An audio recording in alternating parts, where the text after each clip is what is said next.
Hello, welcome gamers. Welcome to UNC Esports stream. I am Truman True, and this is right. Mac Dewey, yeah? And we are here to for the Collegiate University Esports Top 16. Yep, Yep, top Top 16. 16, and this is Fisher versus Colorado Boulder. Um, and Mac, do you want to tell us some details about the Yeah, teams? yeah, super excited to be able to cover it. And also excited to be back in the Carolina Gaming Studio, with the university esports co-streaming and wanted to try to get students involved in the broadcast. So we got students behind the scenes, students on the casting desk. And so really excited to, I feel like College League of Legends, it's a student experience at its heart. And so glad to be here with you in the studio, walking through the games. We are getting ready. It's a best of five now Mm-hmm. in the top 16, which makes things even more interesting. And so we'll see. So our two teams, Fisher College, the 3 seed from NECC. True man, true. Let me tell you, this squad is absolutely stacked with LCS and Challenger League level talent. They're coming into the tournament as sort of favorites, honestly, to potentially make a deep run. There are a lot of competitive teams looking to make that deep run maybe not happen, but Fisher College is up there with some of the best teams in the tournament. So excited to be able to cast them and see what they got. All right. Yeah. So we're going into the draft queue right now, and it seems like we have Jinx already logged in with Skyner for. I, I don't know if that's the Fisher side or Colorado Boulder.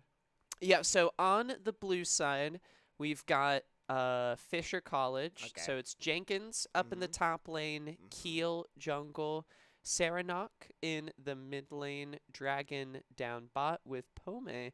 which will be really fun to see. And then on the red side is CU Boulder. Right.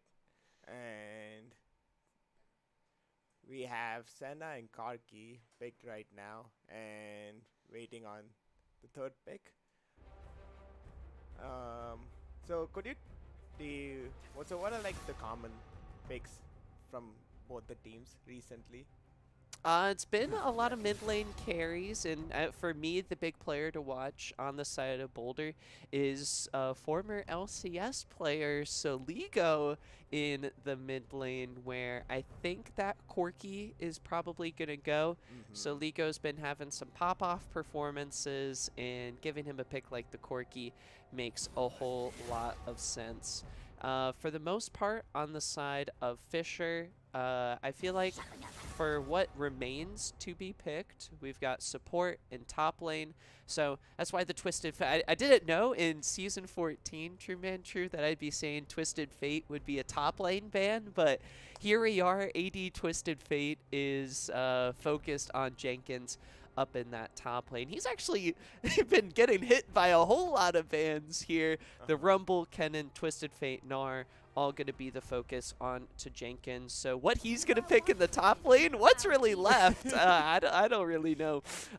We'll have to see as we round out. Jin Zhao, very common jungler. He's been in a good spot with the new items, so no surprise seeing that. So it's a potential top lane counter pick for the side of Boulder, which that being not one of their weaker lanes, but it's going to be a tough matchup into Jenkins. I like that they're saving that red 5 counter pick to maybe get a good top lane matchup set up, but we'll see what comes through. Looks like that's going to be Tom Kench Kench. support. And yeah, this is an interesting team with Senna and Karki, Nautilus, and Zhao. And it looks very engage heavy, Mm-hmm. setting up for Karki to Mm-hmm. burst the entire team. It's kind of what it looks like to me so far. Yeah, absolutely. And a lot of those in-game, I feel like Nautilus has been taking over, or at least during the round of 32. For the most part, it felt like teams with Nautilus could engage at will and start fights. And those fights, if they're starting it with the hook, it would very easily kind of go their way. So we'll see if CU Boulder can sort of Ooh, channel and that. there's the Arn to wrap up the whole team. This is. Yeah, you're right. The Karki's gone to the mid lane against Hmm. Oriana. And we what do you think about the matchup? Or what's the card? It unfortunately for us, I think is going to be a little on the boring side to watch because they don't have the highest, I'd say, aggression levels in the early game. Both of them want to get 2 to 3 to 4 items ideally, and then look to fight.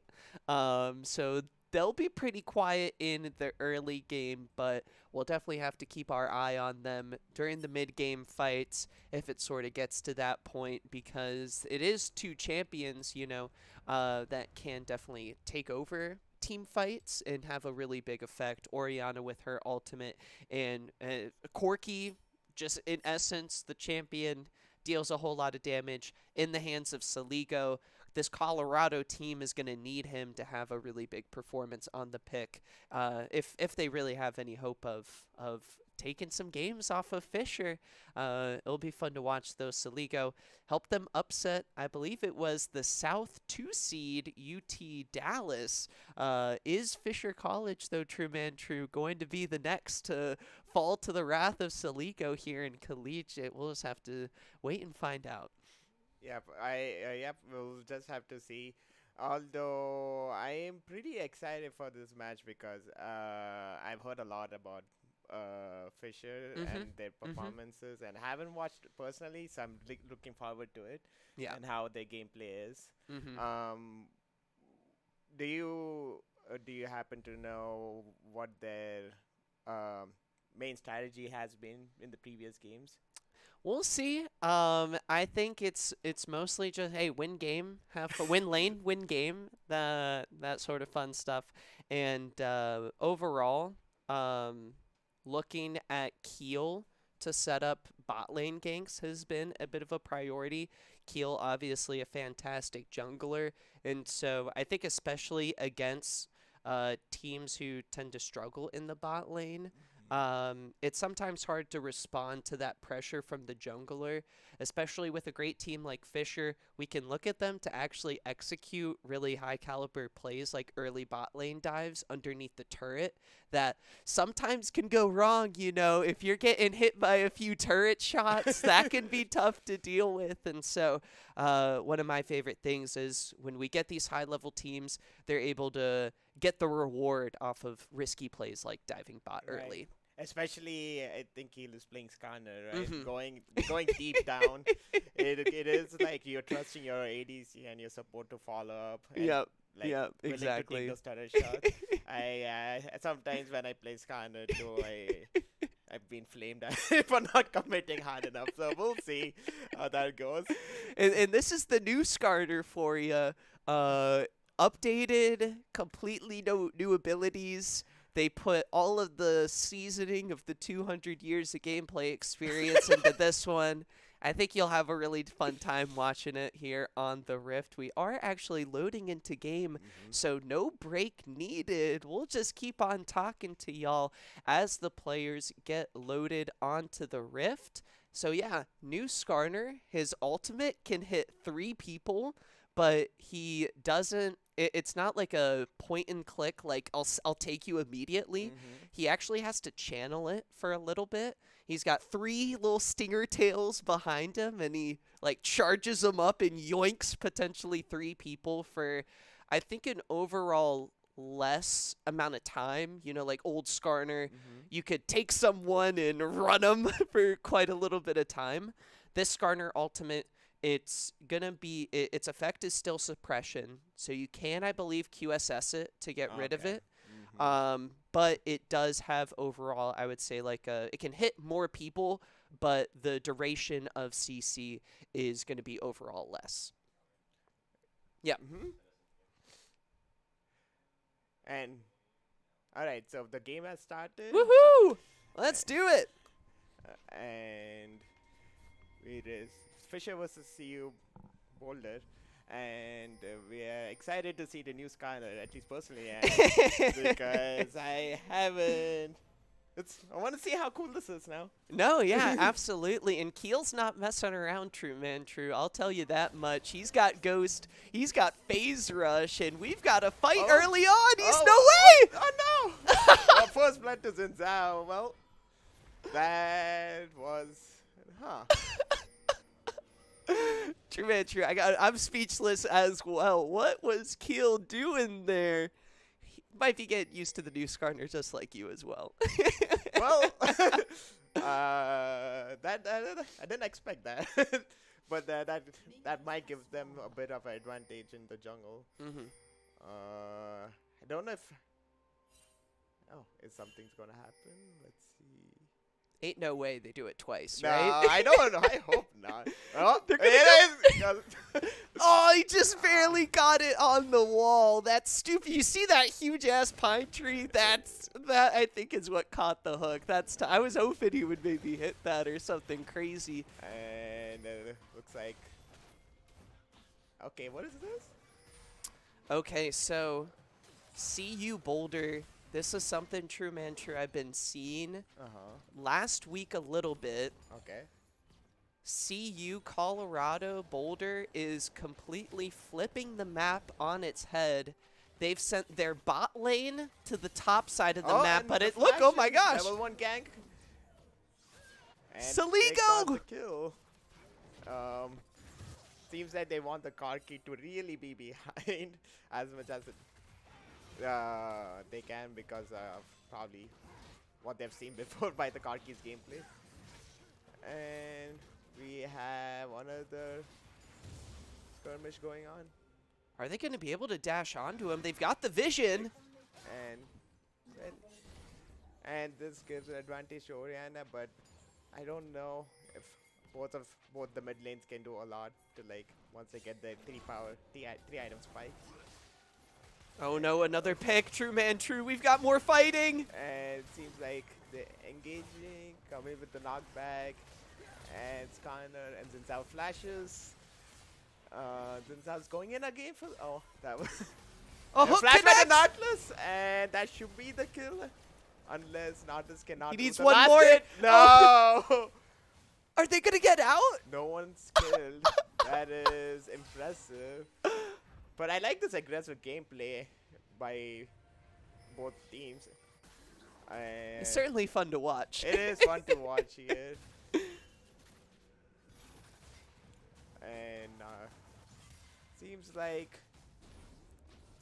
it's kind of. So, do you think this kind of more like because of the change kit? Would it? Oh, he might be able to gank here again. He's coming in. Saligo's in trouble. I mean, pushed in Karki. Oh, well. Zinza's over there, but I don't think so. Zinza can do. Oh, are they gonna get the kill? They got the kill. Okay.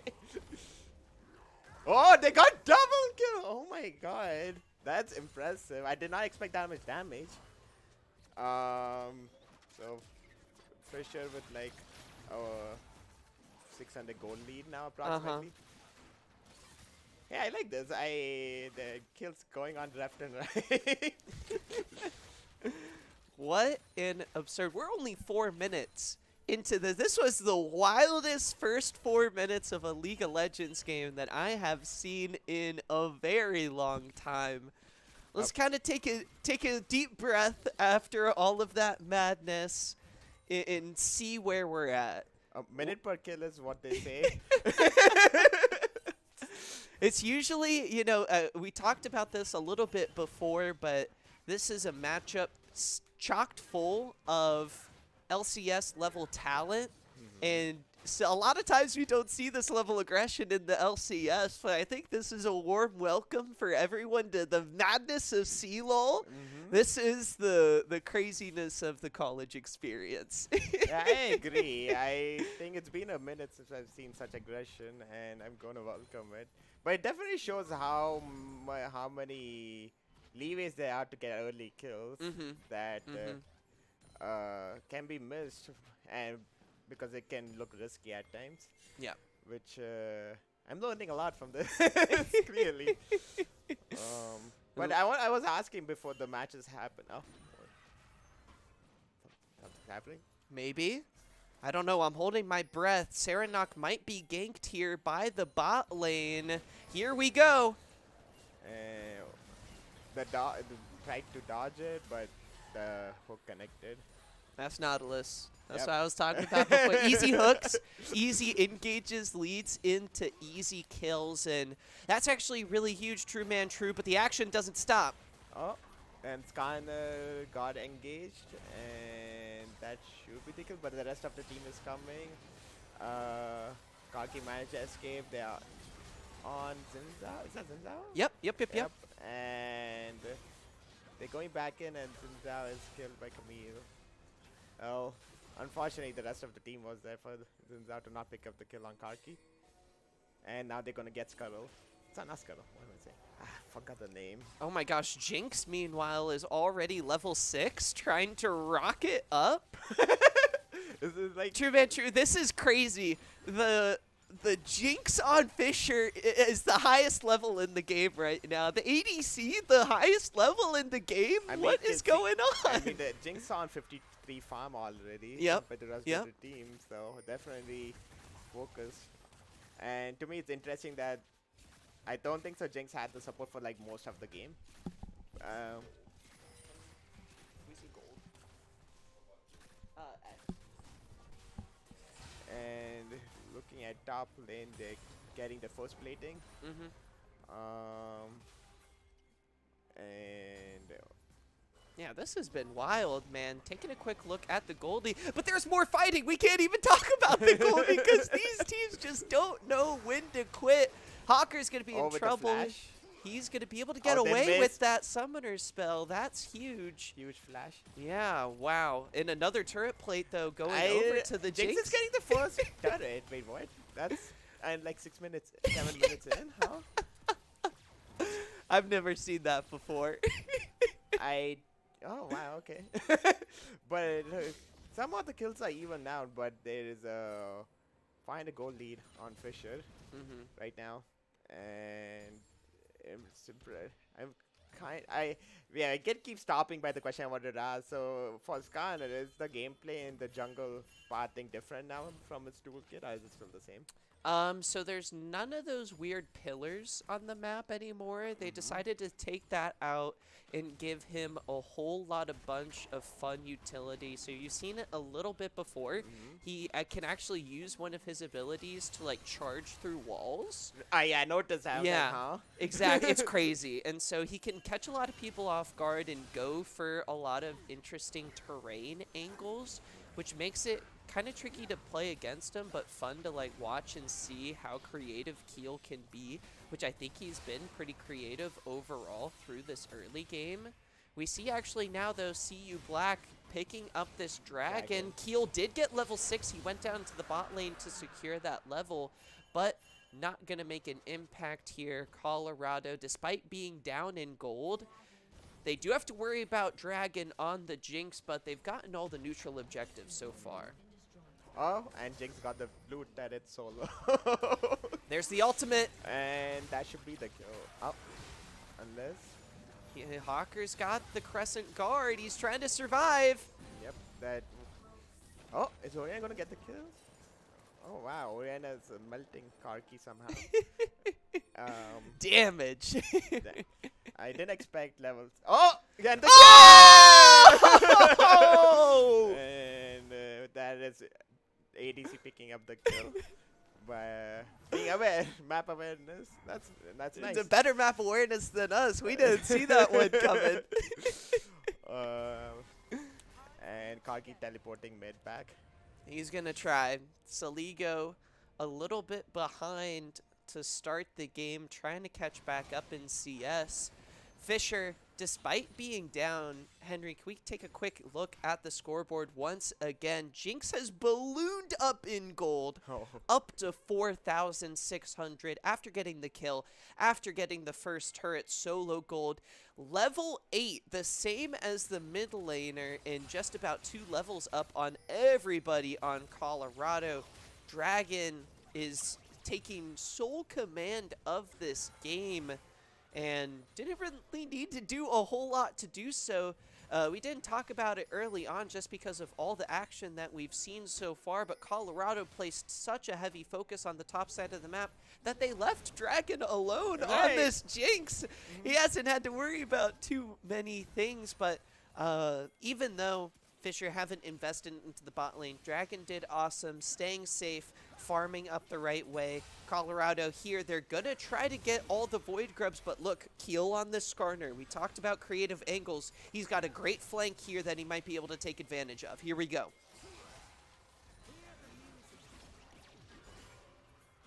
Or he's just gonna sit there. I think going in and probably dying probably was not worth it. Yep, yep. Um,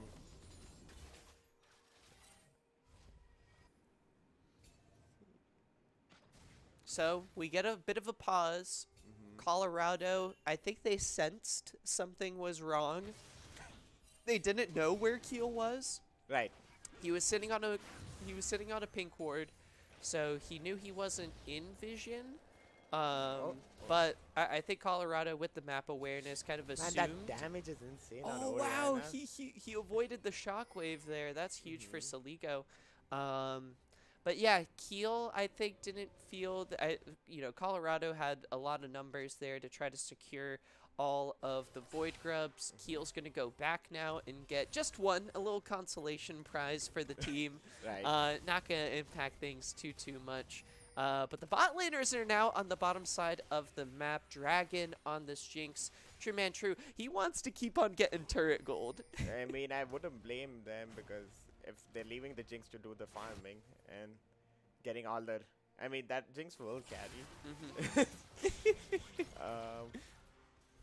And I'm kind of, I assume that's kind of would have helped the Jinx, but if Jinx is just left alone to farm, and game probably carry really hard. Yeah, and at this point, but start talking about the Skarner. Here we go. Oh, Skarner ultimate missed. Oh, turns out they're gonna get a double kill here. That's Senna. That's really one. helped. Oh, and that's two. That was actually impressive because it looked like they were going to get the kill. But then the shockwave helped kind of hold on just a little bit longer, and they took enough stutter shots for Zinza to back. I think Zinza got both the kills there. So, I think they went one for. I think each guy got one. okay, got it. And there's some pushback here. Oh. And yeah, here, I feel like the laners have been all over the place. We got top laners in mid lane now, bot laners up top. Somebody's going to have to go mid. Serenok on the Orianna's already headed there, but here's the Ornhorn. And I don't...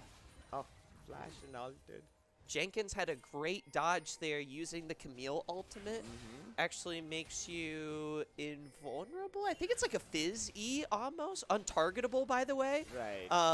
So he's going to be able to avoid that ultimate. Oh, there's something else going on here. There's a flank. Jenkins did use the ultimate, but he does use the teleport. They're getting the dragon. That'll work. Hex See tag. you, Boulder. That's another dragon. They're actually playing around objectives fairly well. See you, Boulder, and even with the rough start, they're able to keep it fairly even, I would say. Yep, absolutely. Oh, there's a 4-man flank at mid. Huge Tom Kench Oh, ulti. a single. Wait, they. Oh my gosh, see you, messing up Black. the- Oh no. Oh no, the 4-man flank failed, huh? That's wow. Okay, that happened. That's tough out here, and there might be another catch. There's the new Skarner ultimate. I think. Oh, and use all sums to get out of that. But I wasn't. I think I zoned out for a second, but I didn't notice there were 4-man diving Orianna until like Orianna got a kill. And I was like, oh whoa. Yeah, it was a really big Tom Kench ultimate from Poom, who actually was able to buy a whole lot of time for Serenok. And that was, I think, the difference maker in that fight. Not only that, the Jinx continues to farm, get experience, build on the lead, is level 10, most CS in the game, most gold in the game, while CU Boulder tries to build up leads in other places on the map.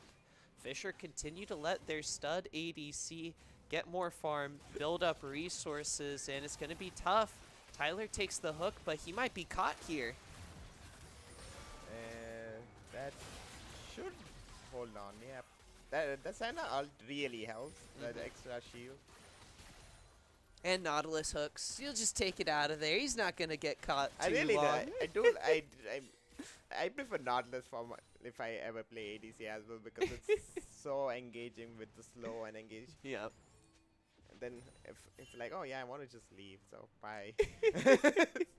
And they're going for Rift Herald now. And now they got vision though, so we'll see what happens. Looking at the numbers, the both top laners are on the bot side of the map. Jenkins is shoving in. Lure does have teleport, but I don't think he's going to be able to use it because he has to deal with Jenkins, and he's 2 levels down on Jenkins. Saligo, unable to find the eye. Keel does have his ultimate, but Colorado tried to look for the fight, but Fisher just disengaged. They got what they wanted. That's right. I think there's... yeah, not sure why, because I think they're mostly worried about Oriana's AoE ult. And I am enjoying them rotating so much. Like the top was mid, then top went bot. The bot lane is... I don't know where the bot lane is. So that's impressive. And thinking about those rotations, it's Fisher that's really, I think, gotten the most out of that.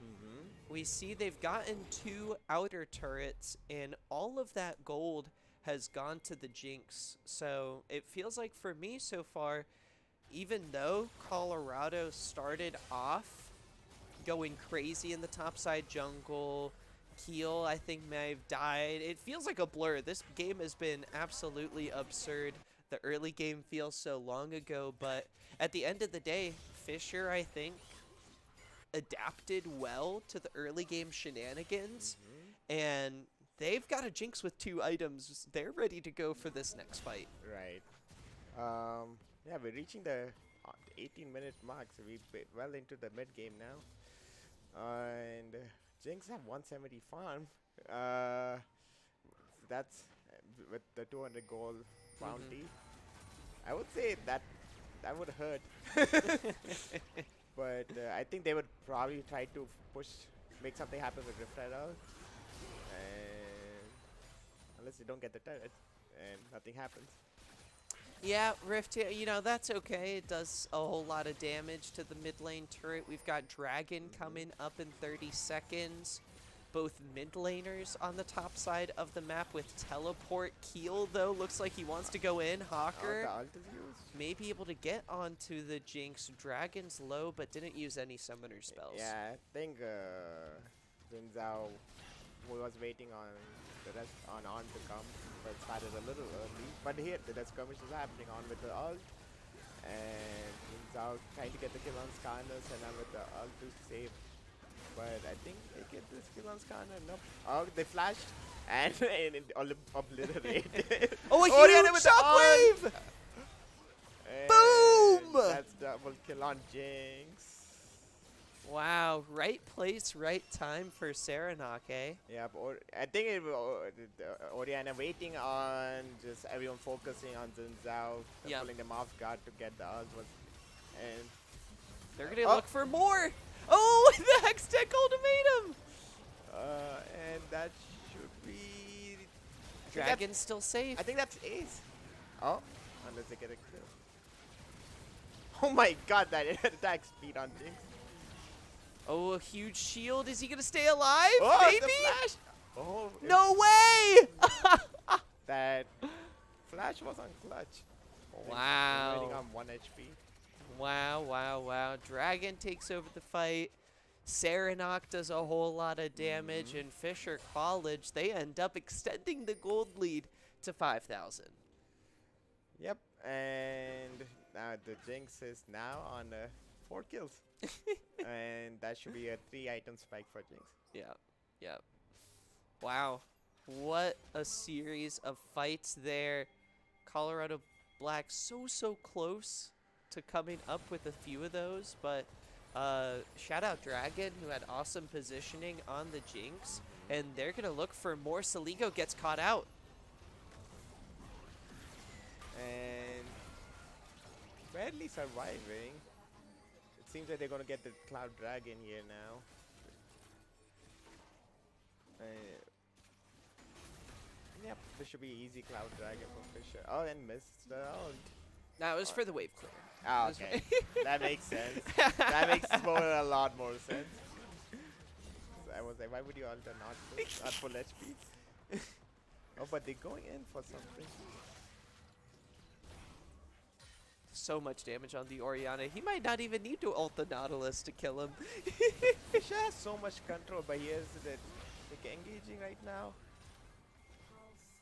But I think Fisher will back off now. Yeah, I think for Fisher, all Dragon really needs to do is just keep scaling. He's got a huge lead, and as you mentioned before, the Jinx really close to 3 items, so this is pretty perfect here for Fisher so far. Up 5,000 gold. Baron, Nashor, very likely going to be the next target with Jinx so far ahead. They're going to be able to melt through that big objective. Right.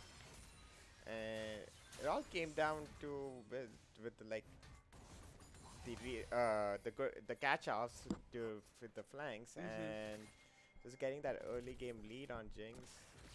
Now melting down everything. And as you mentioned, they're going to try to get Baron.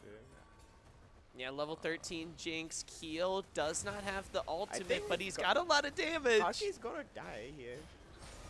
Unless...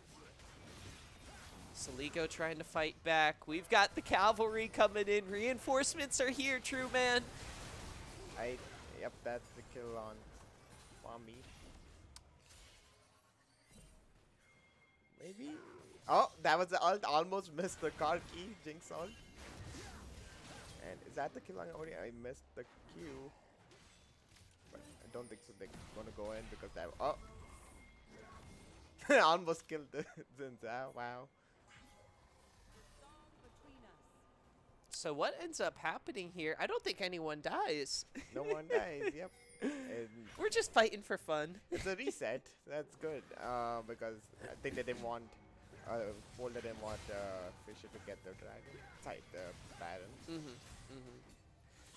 Well, what do you think Colorado Boulder can do here to catch up? Well, what's huge is Saligo's completed the Muramana, so the Corki damage is about to kick it into the next gear. They've got to avoid big Orianna ultimates. It's tough to worry about Jenkins in the side lane, who's such a threat, but really at the end of the day, Fisher is surviving and winning on Dragon's Jinx. If you're able to get onto him, that'd be a good start to the fight. Here we go. Maybe a pick here. Hawker and Tyler. The Nautilus Zinzao duo, I think, have to blow up this ADC. Yes, I would agree with that, but I don't know if that's going to be easy at all. No, it's not. No. Especially with the Tom Kench, right? Poom offers a lot of protection here and makes trying to look for those picks even more difficult. It's honestly a little bit of a Nautilus counter.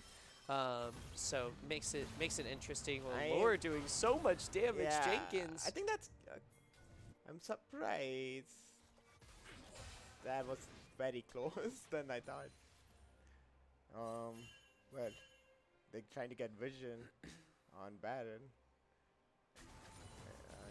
I think they're going to Fisher's going to try to get some picks before they go try to contest Baron. Or maybe they might do it right now. Jinx has got 3 items. Well, Infinity Edge complete. Fisher would be ready to go. That's a power spike. Definitely have to focus that Jinx right now, but I have to be careful of the Orianna ulting the entire team. I know, yeah, that too. You know, just when you kill the Jinx, there's going to be Serenok on the Orianna there, dealing a bunch of damage as well. So Fisher, super scary. And we saw Serenok get that previously because everyone was focused on killing the Zinzao. And sorry, not Zinzao. I forgot who it was. But then Serena managed to get that 2 kills previously, Mm-hmm. catching them off guard. Mm-hmm. But it seems like they're gonna try to get something here. Uh, Keel looking for Skanda some going sort of in. angle. He's got his ultimate. Teleport coming in. Here we go. So they on the Camille and Oriana with the ult. Zinzao going on the, I don't know. Zinzao flashing in, flashing out. There's the Skarner Skarner's ult. Lure's ult. got to be careful, I but think- I don't think he's going to make it. That's the kill. That should be the kill on Camille, but maybe they might get the kill on. Yep. Dragon's still safe. He's trying to keep on firing away. This was okay. Skarner's probably trying to get us something here, but Skarner's gonna be destroyed. Yep. And it's actually CU Boulder. This is Yeah. crazy, True Man True. They're winning the fight. Saligo keeps firing rockets. No. Dragon. Oh, he goes got down. But as you mentioned, Kark bursted Jinx down. Mm-hmm. And that is a heavy shutdown that Karki just got. I think that was like, how much gold? Probably like 500? 600? Probably. But as if you look at the gold, we have a Jinx with like 13,000 now. And that's much. Is that 13,000? 12,000. 12,000. Yeah. Yeah, and that's significantly higher than anyone in the both sides. Mm-hmm. So, and Orion is close second, so it seems like their carries are in a significant lead. But I'm still surprised because it was much closer than like Colorado almost got those kills if it wasn't for the turret, Mm-hmm. Mm-hmm. which means that it can still be anyone's game with the right pick. Yeah, exactly. A huge fight for Colorado to win. Saligo popping off, having his moment. The star mid laner for Colorado, helping keep the team alive. But it was honestly a team effort in that fight.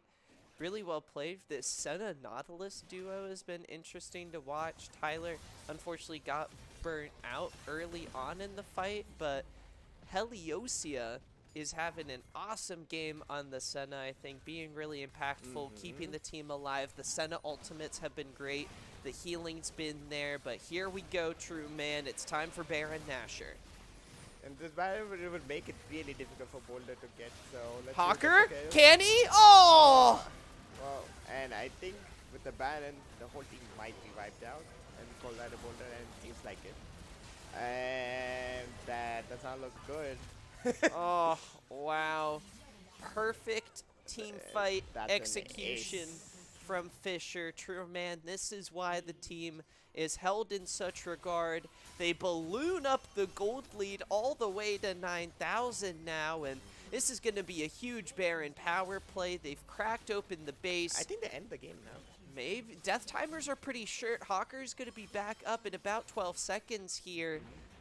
But turret inhibitor, the whole 9 Okay. yards. Fisher's getting a whole lot off of this Baron power play. Dragon's getting excited. Look at the damage. Yep. Let's see. And hey, this is going to be really challenging for Colorado Boulder to fight against. They probably have to wait out the Baron Nashor timer Mm-hmm. to make a play, and with all the inhibs destroyed, they're forced to play defensive now. Yep. And And this is not looking good. And the Tam Kench is going to probably be picked here. And yep. down goes Hawker. Unfortunate for CU Boulder. Keel keeps throwing boulders at everyone. His ultimates have been great, but maybe a pick.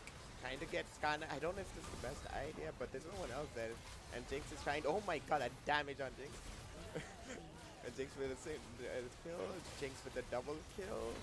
Well, He's just going to Nope. keep on going. Dragon popping off with the And- rest of Fisher. that's game. Yeah, I think so, True. That's going to do it for game number 1 here. CU Boulder, it was a fighting effort. We went to 30 minutes here, but the clean team fighting and shot calling from Fisher, True Man, that ends up being the difference maker as Fisher take game number 1 in this best of 5 series. Thinking about the whole course of this game, this was a crazy start to the Hmm. series, man, especially that early game. Right. It started off with like just 1 minute a kill for Yep. with like 4 kills, and everyone just moving around the ADC get just free farming. Yep. It was insane, and I me personally impressed by scanner things. Mhm. Scanner just and those engages were really impressive. Like in the very first kill they Mhm. got Mhm. on it's kind of getting on Karki Mhm. and catching a Mhm. Karki off guard. That probably given the lead for Oriana to just like Yeah. Yeah, for uh, sure. just bully Karki. And what else do you think? Oh. No, yeah, no, I think a really good point there is how Fisher tried to slow down the Corki a little bit. Mhm. Saligo, we obviously saw some glimpses of the team fight potential that we talked about in the draft, right? We knew Corki, Oriana in the 1v1 going to be pretty quiet, Mhm. but Fisher actually made sure that the Corki Oriana matchup didn't go in a settled manner, like a Mhm. handshake. Hey, we'll just farm. All right, we'll both meet later on in the game and see what Mhm. happens then. Fisher actually put a lot of pressure on the Corki, as you mentioned, those successful ganks with the Skarner. I think it made it so that uh, Corki was slowed down, and you know who got ahead? Dragon on that Jinx Jinx. got so far ahead and really crushed it in the team fights. Kudos to them for not only pulling off those team fights, but the overall, the Baron call was really solid, and Mhm. that kind of blew the game wide open. Yep. I after the Baron call, it seems like they was. But I think Colorado Boulder tried to pick up Mm-hmm. some kills so they could get some kind of advantage, but unfortunately they all in went in on Skarner and the rest of the team Yeah, just finished the game. yeah. So that's going to do it for game number 1. Hmm. We'll hop into a quick break as we get ready to go for game number 2. Stick around. Best of 5 series going to be interesting. Fisher College versus CU Boulder. You won't want to miss it.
Alright, welcome back everyone. We are back at round 2 for Colorado Boulder versus Fisher. And this is True and here is. Mr. McDewey. And we are going right into draft. And we have an Azir pick. That's interesting. Haven't seen Azir in a while. Uh huh. Uh huh. And we have the Skyler and the Varus. It's definitely changing already from the last game. And looking at the bans, that Jinx is gone now. Yep. Cannot let that go through. Yep. Jinx at this point in terms of the meta is such a solid first pick. It's relatively safe. We get a Draven lock in for so yeah, the sides have swapped. It's now CU Boulder on the blue side. They've just been coming in with some really interesting drafts overall. We do. Oh gosh, I was concerned there for a second. Right. With the camera is stable. We're totally fine here. Again, we're in the Carolina Gaming Arena studio on campus at UNC Chapel Hill. Super excited to be here in this space. It's a great spot, even though we're having some camera issues that may be possessed just a little bit. We're going to try to not move too much. Maybe it's our move. It's been like on and off, but it's on right now, so we'll keep our fingers crossed as we continue to make our way through the draft. Right, and so we see the Nautilus again, and we see the Tom Kench on the other side. Now we have to see who's bad. I already like this team because we have a lot of poke and engages and with Azir, Nautilus, and Draven. The warrior. Yeah. And they removed the Zinzao, and because Zinzao was able to get some picks last game, so I wouldn't be surprised that they removed and they removed TF. As you mentioned, ADTF is a big thing. I haven't seen it personally, but if it's being ban-worthy, I am pretty sure it's impressive. Yeah, no, it was, I think the ire of the community for the early on in this new season, everyone was like, gosh, guys, this has like 55 plus win rate, nerf it, nerf it. It went unnerfed for like 3 or 4 patches until Riot finally dropped the nerf bat and put TF down a peg or two, but he's still, yeah, really in a solid position. This is going to be going Saranok into Saliko's Azir, which should be interesting. And this team is definitely already different from what we've seen last game, you know, and there seems to be a lot more poke here with the Azir, the Draven, the Veigar. I don't know if I call Veigar really poke, but can be, and the Varus. It's poke and very powerful poke where he touches you once and you die, and that's kind of it. Yeah. Henry, we are kind of losing signal here. I don't. Yeah, if you just want to disable the camera for now, and then we'll. And then as soon as we go to disable it, it comes back. Fun stuff overall. As we finish our way through the draft, again, CU Boulder on the blue side. They're going to round out kind of standard for their team. Top lane, top side tanks, Cassante and Sejuani. A lot of engage and hopefully some survivability. Again, I think it's the top lane Jenkins who gets some information here.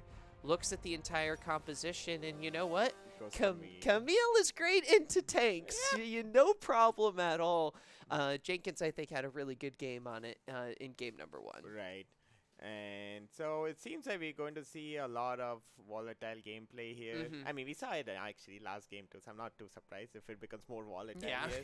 And there's a lot of potential for early gameplay, especially with Draven and Nautilus. They can catch easy kills on Varus. And wait, who's the support? Tom Kench. Yeah. Right. Yeah.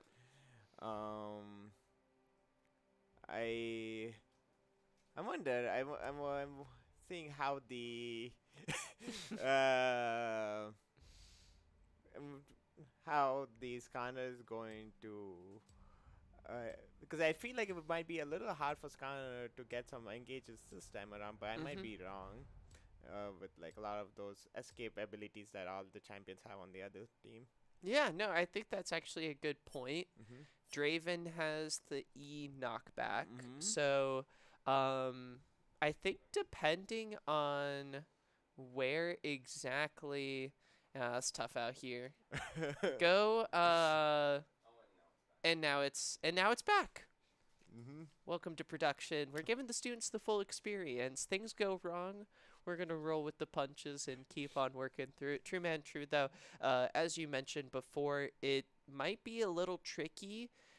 So we had Corky and Senna Nautilus were the main carries.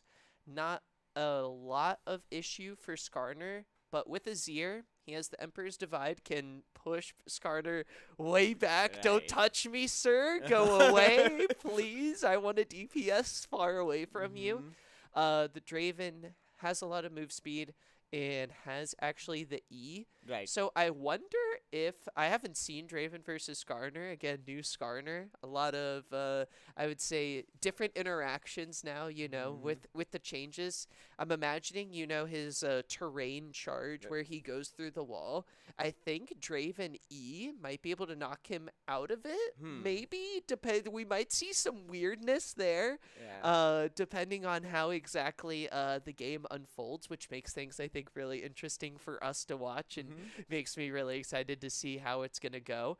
Um, so we'll see. Again, best of 5 series. Taking another look at the compositions here. For the side of Fisher College, Jenkins and Keel on the same champions. They looked fantastic on it.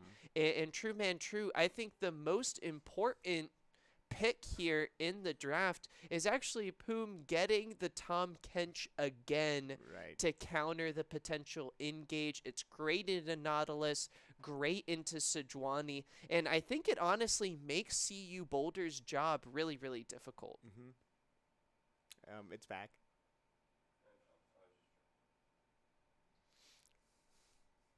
Hello, we're still Hello. chilling here. Yep.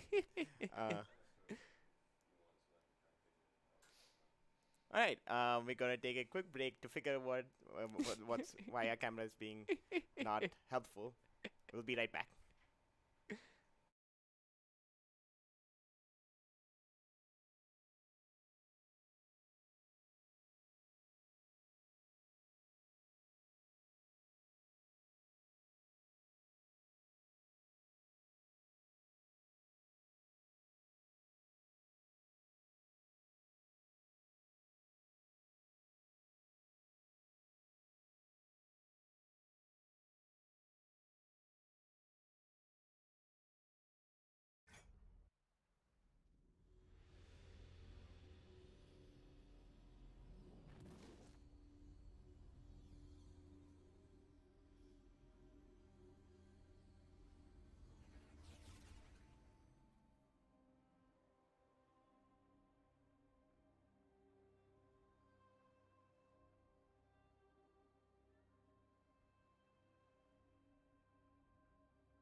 Hello, gamers. Welcome back to.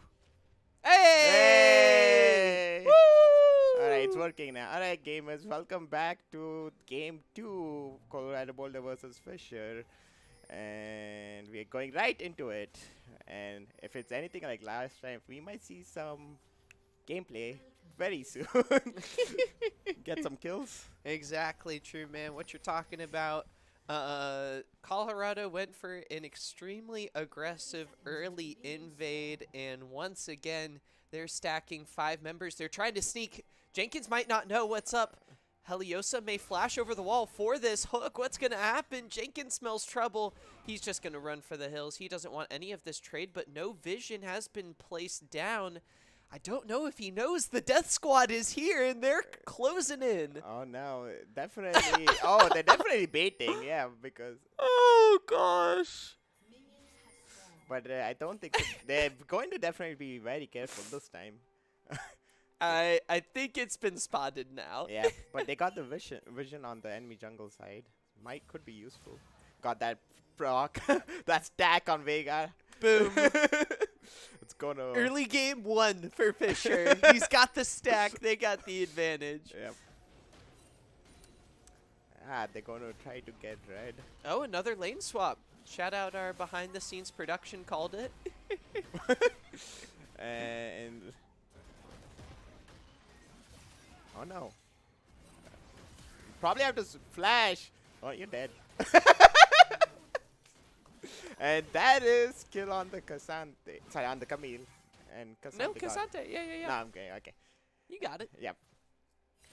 And Well, true man, you called it. You told us, hey, get ready for the aggressive early game. Colorado Boulder, they seem to have liked how that game 1 early game went for them. And are they going to do it again? Get out of here. I mean, leave Jenkins alone. He is hurting nobody. This is absurd.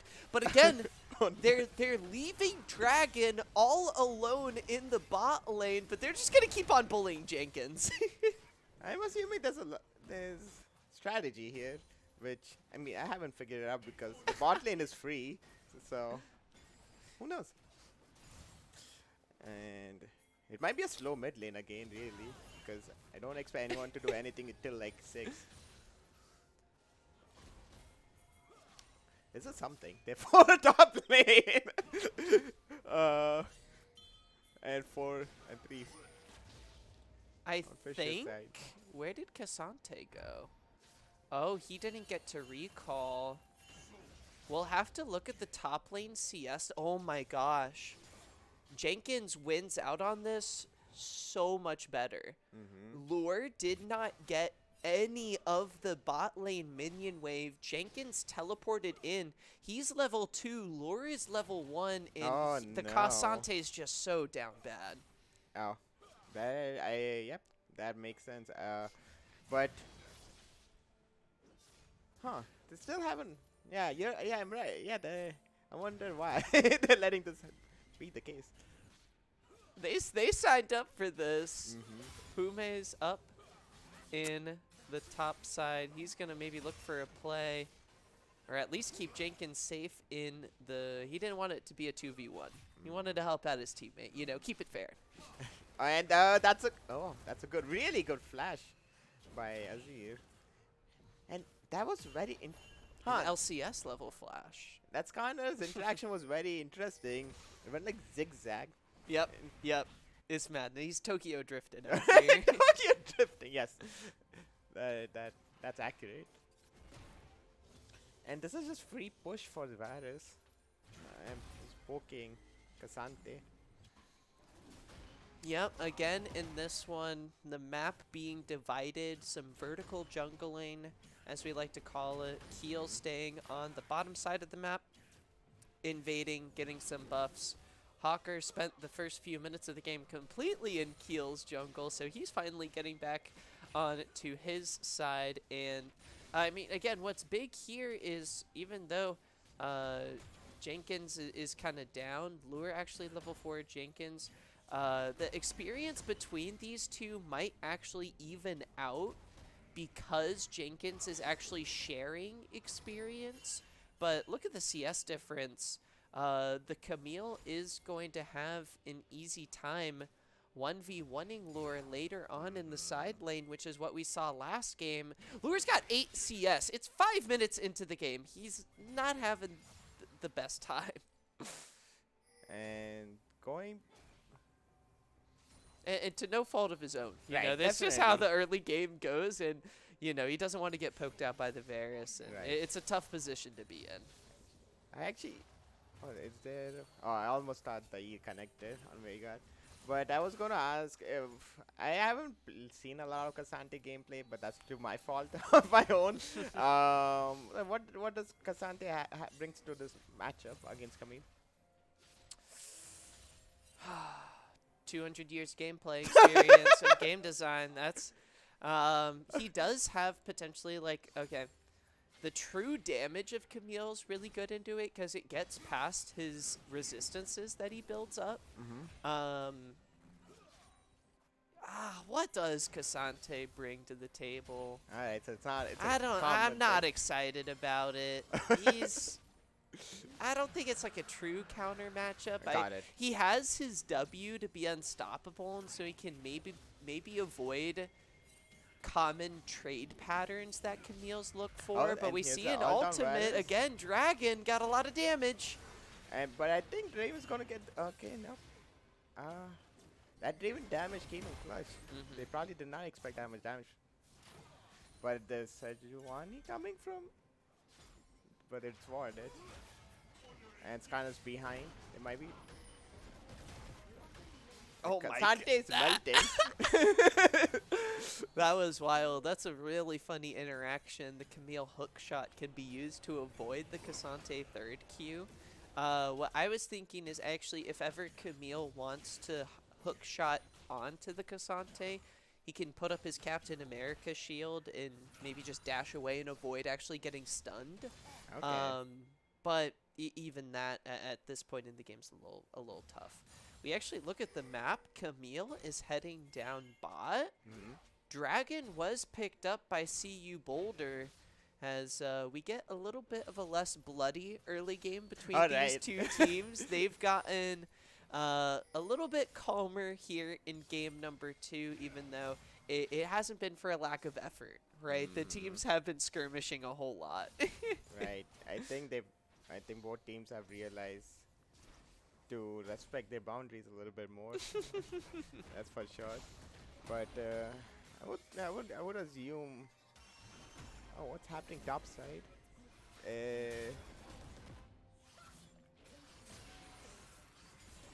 Okay, they got the white grubs. And Yeah, really even- similar to last game, right? CU Boulder picking up the early objectives, but True Man isn't going to be enough because Fisher, we know, a team that's really solid at the late game macro shot calling. They've got another fast Baron taking team. And for me, based on how this early game's going, I think Jenkins is going to be able to win the 1v1 in the side lanes. So Boulder's got a tricky mid-game to try and figure out. They've got a lot of pick potential, as you like the Nautilus, the Sejuani as well. Poom's going to try to make that difficult with the Tahm Kench ultimate. So my question, headed into the mid-game, can they get this Draven cash in? That's step number 1. Tyler's and got to they're be really going in careful. for this, and they ulted Nautilus. Maybe they're gonna pick up. Yep, this is a kill on Nautilus. And honestly, that looked really effortless. And just they ulted the Nautilus. We went all in. And Nautilus couldn't do anything about it because blocked from both sides. It's tough out here. It is tough out here. Early game Nautilus, I think, can be picked out easily as well. Yeah, the Tahm Kench, they actually really didn't even need to use any of their summoner spells. Heliosia also didn't use any of their summoner spells as well, so kind of just accepted their fate, but it's going to be turret plating gold going over to the Varus ADC. He went lethal tempo, True Man, so going for the late game heavy attack speed Varus build. Oh yeah, that made so heavy attack speed. Yep, that makes sense on Varus. Because usually I see like very pokey Yep. full burst damage, Yep. but I think in this case, because of the tankiness of most of the teams, it might make sense to go attack speed Varus. And Varus got his first item. I think that's a bark. Don't know what that is. Yep, actually. yep. Yeah, that's a redesigned version of bark. And it seems that there's going to be a kill on. Wow, that was a curvature. I didn't know Skarner can do that, but that should be a kill on Draven. Oh, and that is a big blow, but the fighting keeps going. And that should be a kill on Nautilus as well. And that's not looking good for Draven, especially. But as we know, Draven can get cash in and cash back. And top lane seems like Asante is getting the damage. There's the all-out damage that Lure brings to the potential engage fight. Jenkins has to back away. Camille does kind of need those items to come through, so I'd potentially favor the Cassante early on. But is it going to be enough? Jenkins playing safe. He's just going to back off, and Lure doesn't end up getting a kill, although he is doing a good job catching up. Something to note, you talked about the Draven cash in. Tyler dies there. He loses a lot of those stacks. So if he ever does get a kill, it's going to be a lot less of a cash in because of that play from Fisher. Dragon 3-0-0 having another awesome game. Right. Yep, it is the early advantage that. Oh, and that's it. All done. I don't know if Vegas. Oh! That's a really good stun, but that wasn't enough. There's just kills going everywhere. Getting another kill. And it's not looking good for 5-0 or 4-0 virus. Dragon getting really ahead, which would probably lead for like that attack speed, but those items are really costly. Yep. Not so looking so good for the enemy, for the Colorado's bot lane. Hopefully they can. Hopefully get a Draven, but Draven can have that cash in whenever they start getting those kills. Jenkins get caught, but there's a kill onto Saligo. 3v3 now. Oh, baby! Oh, whoa. And it's this is very close, but that's a kill on Nautilus, and that's it. I thought. All right, that's a kill on Nautilus. I thought this would be like a bloody battle on both sides. Well, Colorado had to go limping back. Very low health bars. Lure barely gets out. Hawker barely lives out, and they actually lose out on the Void Grubs. So Fisher has been able to answer back here over the past few minutes. They've gotten a dragon. They've gotten in on the Void Grubs. And I think Serenok got a shutdown. This Vagar was able to get some of those stacks added to the pot. I got it. Oh wait, Serenok got a shutdown on. Do you know? Right? I think. Okay. Maybe on. I think it was Saligo. On Okay. Saligo's Azir. Got it. And well, that first stack Vega got helped really. The difference of the early game. There's that one stack was Yep. the difference. And you can clearly see, like, it seems like there's a lot of map control by both sides of the team. I've noticed that the Colorado Boulder, they're struggling to maintain the map control at some point of time, leading to those gangs. But they have to do something about the virus now. 4-0-1. He's getting close to 2 items as well. And I know you talked about a little bit before, those attack speed items are a little pricey, but what's even more pricey is the items that Draven is trying to build. He needs that early cash in, and he's actually down almost 2,000 gold. So Tyler, he split between items, I believe. I think. It seems like it, yeah. I don't think there's a BF sword lethality item. I could be wrong though, but he's getting dived underneath turret. Oh no, this doesn't look good again. He's getting pulled. Oh no! And yeah, it's not look. That turret is probably first turret as well. But here's a kill on Skarner maybe. But Skarner is very tanky.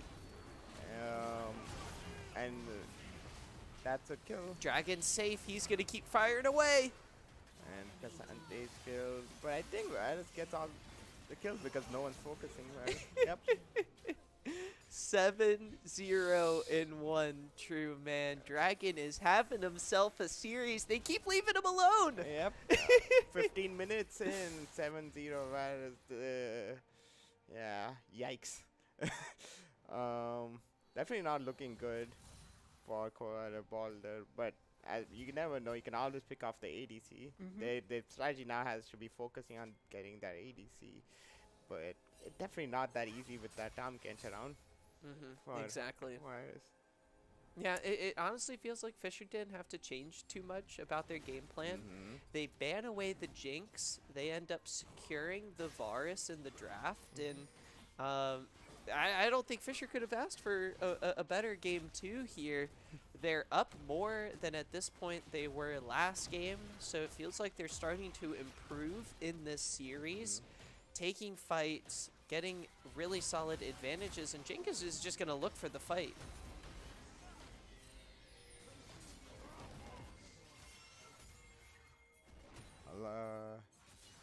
But it seems like they Camille is trying to push really hard to get this turret to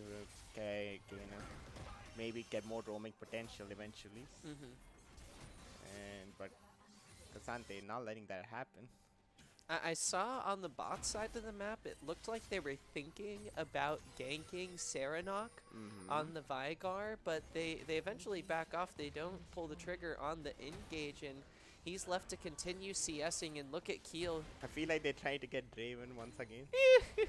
It's brutal, right? They've got the Skarner ultimate. They've got the Tom Kench ultimate. Tyler is not safe whatsoever. He finally does complete that first item. The Collector online is certainly going to help out, but it's another dragon going the way of Fisher as Jenkins. I think that's a kill on the Camille. Yep. But I think that should let get the dragon. Yep. Kind of got the dragon. I was proved wrong when I thought that Skyner was not able to do the ganks, and definitely Skyner got a lot of those kills. And I think it's especially because I think Skyner now has a lot more flexibility and mobility, and especially Skyner doesn't move in a straight line anymore. That really helps for a lot of juking potential. So it seems like a really improved rework for Skyner, which is nice. 10 out of 10. 10 out of 10. Approved by your true man true. It's the kind of positive feedback I think the Riot devs are looking for. Yeah. There may be some other salty comments that may not be as big of a fan of the Skarner rework, but I'm glad you're enjoying it. It is fun to watch here. Keel, there's the Cassante W making him immune, but it's a 1v4 up here. Look away. Look away. Don't watch. There's nothing to see here. An arrow. It's a lot of slaughter. And that was killed to the ADC again. And they're going to push with the rift. And this is going to be really bad because I don't see anyone close to the top turret. And Azir probably going to get this tower, but definitely should move to top sooner. Because, yeah. Oh, but look at the team, how they're pushing it. They're trying to get a pick, and they caught it on Sejuani, and that's it. That is a brutal CC chain. Rift Herald's going to be able to charge into the inhibitor turret. Poom doing an amazing job playing defensively here for the Varus. Oh, they're going in. Can they get onto Dragon? He's firing away in the back line. He's staying safe. And the ADC save. But he's going on. Oh, there it is! That flash missed. And that should be a shutdown. And Cassante. And yeah, triple kill on the Azir. A quadra kill maybe? Nah. Kami's too flexible. But that was really good. 6-1 Azir actually, kind of underestimating how ahead the Azir is for like team fight potential, especially. And I would think that Azir would start looking for like basically Radis every time in team fights now. As you can see, that was. Oh my gosh, he got so much gold off of that. A huge amount of shut. Look, Dragon was so far ahead, he got shut down, and Riot said, you still need to be shut down again. One wasn't enough. we're gonna have to talk to you in the principal's office just a little bit. Um, Big here, it's the Saligo factor for Colorado. He's a huge mid lane asset for them. And having pop-off carry, he's going to look for that as well, because what's actually important to consider here is even if Poom is able to Tom Kench ultimate to keep the Varus safe, Emperor's Divide pushes the Tom Kench in an unfavorable commit, and Varus is in the belly. He's getting pushed with the Azir ultimate there, so Saligo, 3 items now on the Azir. He's going to have to be super duper clutch. But what I worry about, Fisher, again, they're in a similar position that they were in last game. They can look for these late game objectives super, super easily. Varus does so much damage, and they're going to head on over to the top side of the map. Keel is coming. You talked about before, Colorado does not have a lot of map control, and that allows Fisher to make big calls for plays like Baron very easily. And you're correct, and I think also I was looking at the roster, and I can see that I would assume that Veigar would be like trying to shut down Azir, because it would be basically that the only threat in the team to kill the virus. So probably, but I don't know. But also knowing Veigar, you just have to walk there and just like shoot a Q and out. And Azir It's that would easy, probably right? pop up. I mean, not kind of, but it also it's not. Yeah, yeah, no, I feel you. Now 3 items for Dragon on the Varus. I think these top laners going to go toe-to-toe, but it's 2 items on the Camille. This is what I was talking about before, True Man. I think this is Jenkins' fight to win. Oh, and that there was it is. one-sided. Huh. Saligo's still alive here. Another pick, though. It's a 3v4 now. This is, oh, that's all on, and that should be the kill.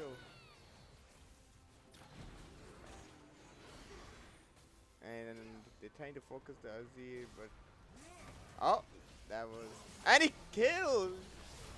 But yep, caught one shot by me. If there is a champion to deal with a potential 1v9 threat like Saligo, you just need one button for Serenok. You gotta just put it on the right person. He knows that he's got to use that Veigar ultimate on the Azir.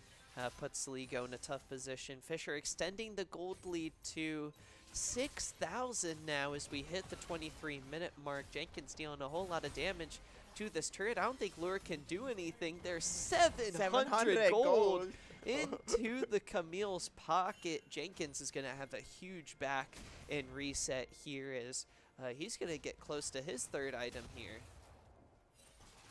And you can see there's like a significant gold lead now.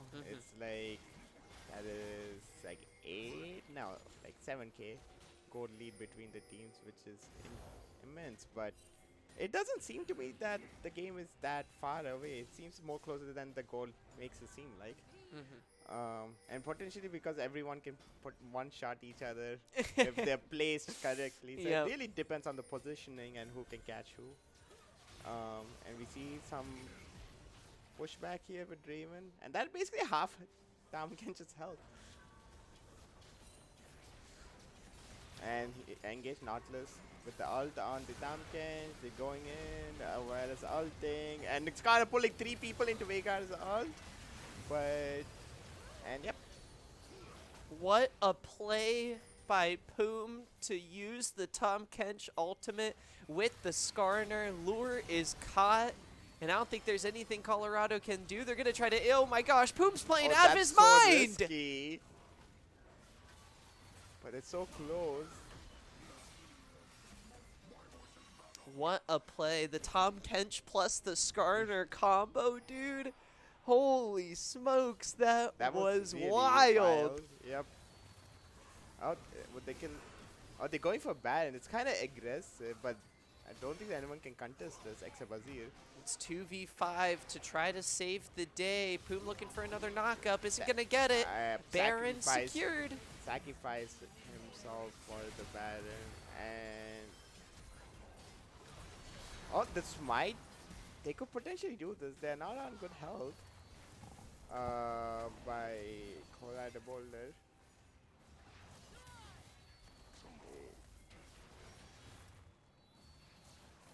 Oh my gosh, Oh, Serenok's damage. He's got the Rabadons completed. This is the Vagar big power spike. He's just dishing out so much damage. A huge ultimate again. Keel with a double. Make it a triple. uh, Wow. that does not look really good for Colorado Boulder right now. But they had to try because those shutdowns on Baron was necessary. Yep. Yep. But looking at it, Fisher, there are 3 bounties right now. With a 10-1 Varus and a 7-2 Vagar. And now 3 kills on the scanner. No, 2 kills. But that made a bounty. But there's a lot of bounty to collect that could get them on spot if they could get those kills. Yeah, but important to note, the Baron power play is actually going to set up perfectly this last dragon. Fisher on Soul Point. I don't know if they need it True Man True, because they're breaking open the base, but the Hextech gates are being used. Look at Keel's positioning here. Oh, he runs into the wall. This is not an. Where did he go? It, Hello? He didn't even use ult. Oh my gosh. Serenok, chill. The one button press. And I think this is game actually. Oh, unless you get a cheeky kill on a Z. Jenkins trying to 1v3 is able to trade 1-for-1 as Dragon actually ended up getting taken down at some point, they're but try to end the game right now. 3v3. A 3v3 is on place. Look at the minions, so many cannons. Now this is over, I think, with a lot of minion push. But now maybe if the whole team is back, they probably hard, and here's the engage they needed. Serenok level 17. He's putting them in the baby Oh, cage. that damage on Vagar's E. Yeah, that's over. Yep, I think so, True Man. Fisher, another solid showing. And that's going to do it with the Baron power play. I was talking about the Hextech Soul, but they don't even need it. That's going to be a close to game number 2 in Fisher. Go to match point. True Man True, they are 1 game away from punching their ticket to the top 8 portion of the tournament. Yep, and this match started similar to the game 1 where they got the first kill on Camille, I think. And then they were bullying top lane for the most of the match, and Varus having free farming for a significant portion of the time, and then I think rest of it was just playing around Varus and giving him all the kills he needed, and it was hard for them to focus. It was hard for Colorado Boulder to focus on Varus the rest of the game. And I think that just snowballed itself. So we'll see. Colorado Boulder now playing with their backs up against the wall. Are they going to be able to give us some more League of Legends? I don't know. Fisher are looking pretty darn good. The 3 seed from the NECC is taking care of business here in the round of 16. And I think we're going to go to game 3 very soon.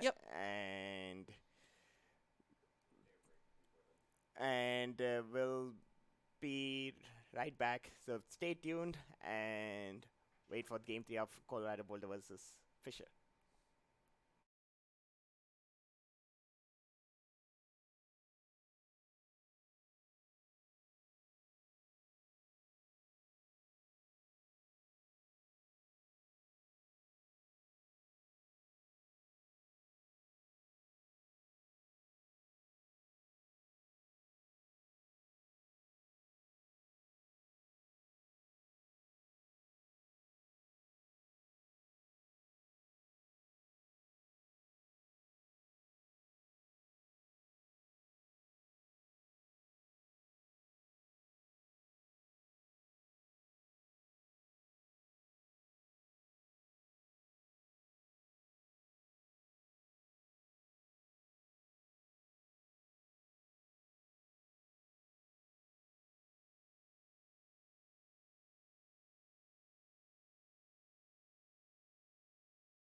Oh, hello, welcome back everyone. We are at game 3 for Colorado Boulder versus Fisher, and we are joined by Mac and Taj over here. Hello. Yeah, for game 3, we thought, you know what, we need 3 casters for this one, and super excited, Taj. It's been a minute Yes, it since has. we've been able to cast together. I think all the way back, it was peak COVID times. Yeah, right then. I think like fall 2020, spring Yeah, 2021, yeah. right when the broadcasting was getting started. Yep. You're the dynamic duo up there. So it's good to be back. And my first time casting in the studio too.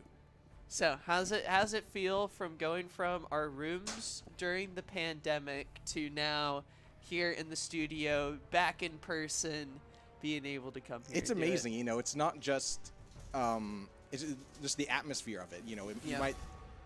you might think that's not super important, but honestly, it really is, especially as a caster, because it really makes you feel. It lifts you up sort of in a way, just like Yeah. it lifts up the production quality. Shout out to our production here.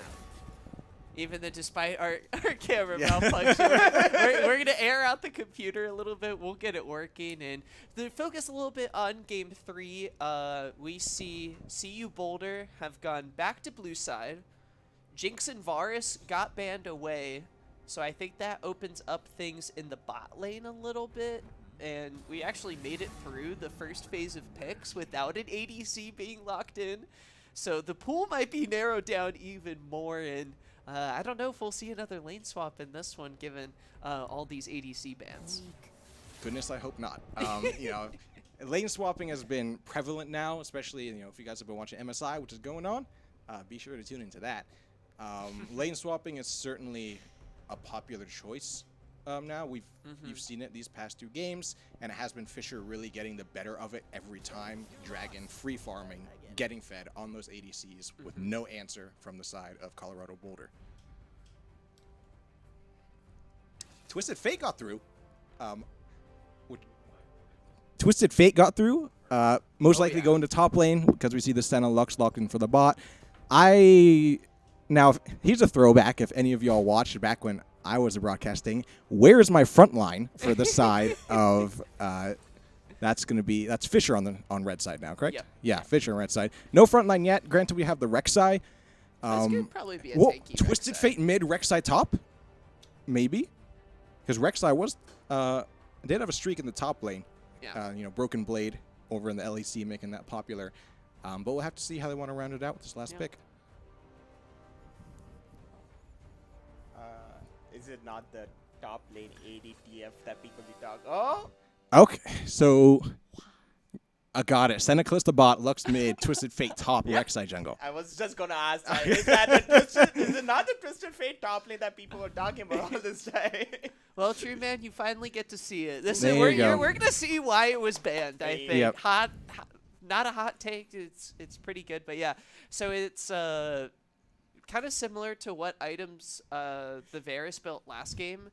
We'll probably see. I see a lot of times, depending on the flavor. I'm a connoisseur, but not like a tried and true Twisted Fate main. So I don't know the numbers on the right build order. But all those attack speed items you were talking about before, right? They're kind of expensive, and so I think you have to pick the order carefully. There's a lot of tank. You were asking about the front line, Sebastian. Yeah. There's a whole lot of front line. on Living the up to side their of name, CU Colorado Boulder. Boulder. So I think Kraken Slayer is going to be important for the Twisted Fate to be able to get through the tanks in general. And then Rage Blade Terminate. I don't know if he needs Rapid Fire Cannon and early on, at least in this one. Early on, probably not. But at this point, it's like almost a must-buy on Twisted Fate, just Right. for that bonus range when you want to get that W-empowered auto attack out. Gold card. I would say Twisted Fate top. You also see Static Shiv a lot to help Okay. get through Yeah. those waves faster. So you can try to get through the waves faster. Opens up that possibility to go global once you have your ultimate to provide the help. Triple ADC, basically, if you count Senna for the side of Fisher. And we're counting Twisted Fate as an ADC. Yeah, because that's what he's going to be playing as. Well, attack speed 80. He will checks the be an boxes. ADC. Yeah. Yep. And I think I'm worried. I would be worried. I might be wrong because the team looks very squishy with Mhm. 3 ADCs.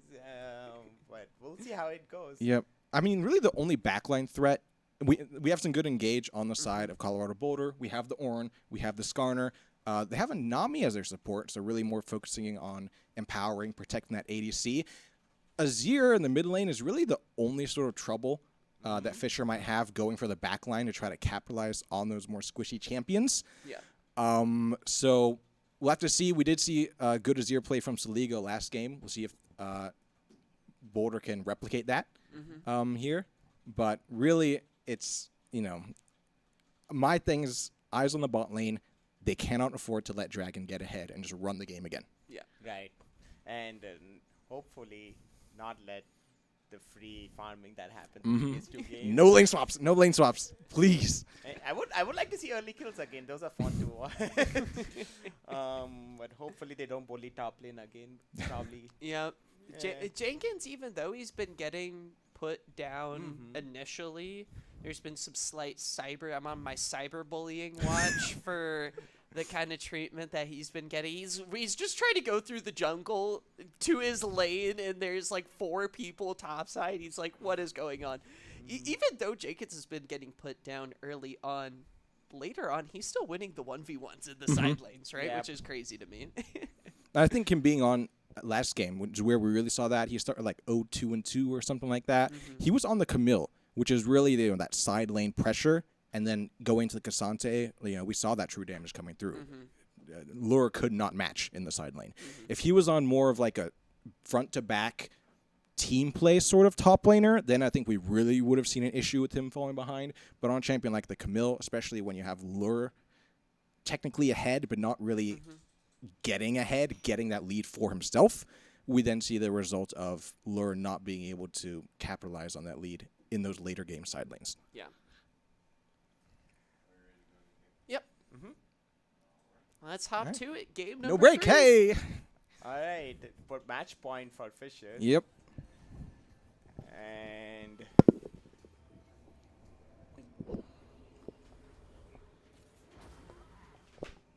True man, true. Who are you going to be watching in this one?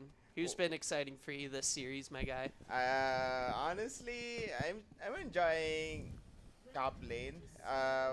Mostly because there's a lot of bullying going on in top lane. But I'm excited because I'm also excited, but this is me biased for Lux. Because there's a lot of gameplay potential, and I'm also excited about the AD/TF that everyone's been talking about. And especially TF has the result to like do a lot of plays and get lanes ahead. So this could be an interesting match, really. Yeah, the ADTF, not too often you see somebody who can set up a play, the playmaking, like with the TF once you get that stun card with the rapid fire cannon, as well as somebody who has the sustained damage of an ADC, which he will have going into this AD build. And thankfully it's a on-hit Callista to try to shred through these tanks. So if they can really get free firing with all 3 of these ADCs into a sort of front-to-back approach from the side of Colorado Boulder, then we might see that front line just melt. And no lane swaps. Thank you. At the beginning of this game, a traditional 5-point start. Whoa, that's Oh, crazy. Yep. Jungle is getting jungle red. Top lane's doing top lane. Bot lane's going into bot lane. And there's an early level 1 skirmish going on with Lucian going on to the Callista, potentially getting the kill. Spear stacks. And maybe Lucian is not Ooh! going to flash. I was hoping Lucian would flash, but Wasn't expecting the early damage, and I like this play from Fisher simply because I think the Lucian Nami have a stronger level 2, but to go for the fight level 1, who's expecting that? You're Lucian Nami. You're thinking, hey, I'm going to have a great time getting to level 2, and then we'll fight. And Fisher, this time around, guys, they're the one with the level 1 aggression. Welcome to the bot lane.